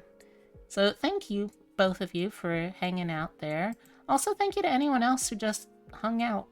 Even if it was just to be quiet and lurk in the shadows, I still really appreciate you. And I literally could not do this without you. So thank you very, very much. I double checked just to make sure that people are watching, and I do see a couple of new names in chat, so I'm pretty psyched about that, or at the very least unfamiliar names. Anyway, for now, let me look for someone that I can toss us over to in a raid. By the way, the next stream is going to be not tomorrow. Normally it would be tomorrow, but I am actually taking that day off this week. Instead, it is going to be on Saturday. Now, this is kind of me cheating a little bit, but I really wanted to give myself some more practice with some of the roguelike games, and then also just some of the games in general that I haven't played as much. So, Saturday is going to be Get Gooder at Games Day. I'm going to be doing a bunch of practicing, and hopefully that pays off. So, chat. Does anyone have any suggestions on anyone to raid? I think right now we've got, I want to say like 9 or so people probably around.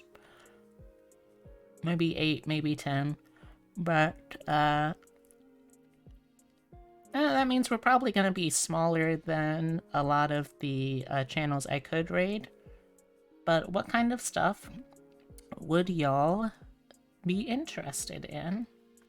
Does anyone have any suggestions or recommendations for anyone to raid? Otherwise, I'll just pick one off my list. Retro Mary VT. Alright, I recognize her name. Let me check her Twitter real quick. Or not her Twitter, her Twitch. Why would I want to check her Twitter? I'm sure she has a decent Twitter. Okay, let's see. Looks like she has been going for...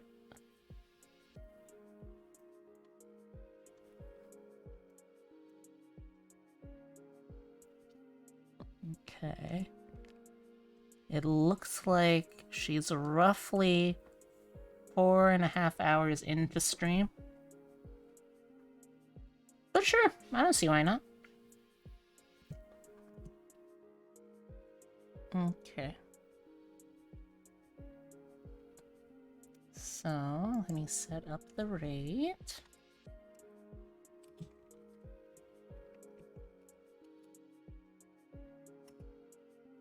So, yes, My next stream is going to be Saturday night at 8 p.m. Eastern Daylight. If you have the time free, I'd love to hang out with you. So, yeah. If you wanna and you're able, I'd love to spend some more time playing games together. If you don't, though, I hope you have a really good weekend. Now, if you want to get to know me better outside of stream, we got the Twitch, we got the Twitter, we got the Discord. We also got some raid messages. So if you want to use a raid message, we have them both in standard and in subscriber form. Take your pick. And if you want to say something else, use different emotes, say nothing at all, go for it. I'm not the boss of you. Sometimes I'm not even the boss of myself. Anyway, one last thing. Lean in real close to the screen, chat. Real close. I got something for you. Mwah. There you go. That's my thank you kiss for hanging out with me and sticking with me through everything. Thank you very, very much. For now, though, gonna head over to see Retro Mary. I hope you have a good night, sweet dreams, and I hope to see you again real soon. Bye! Bye!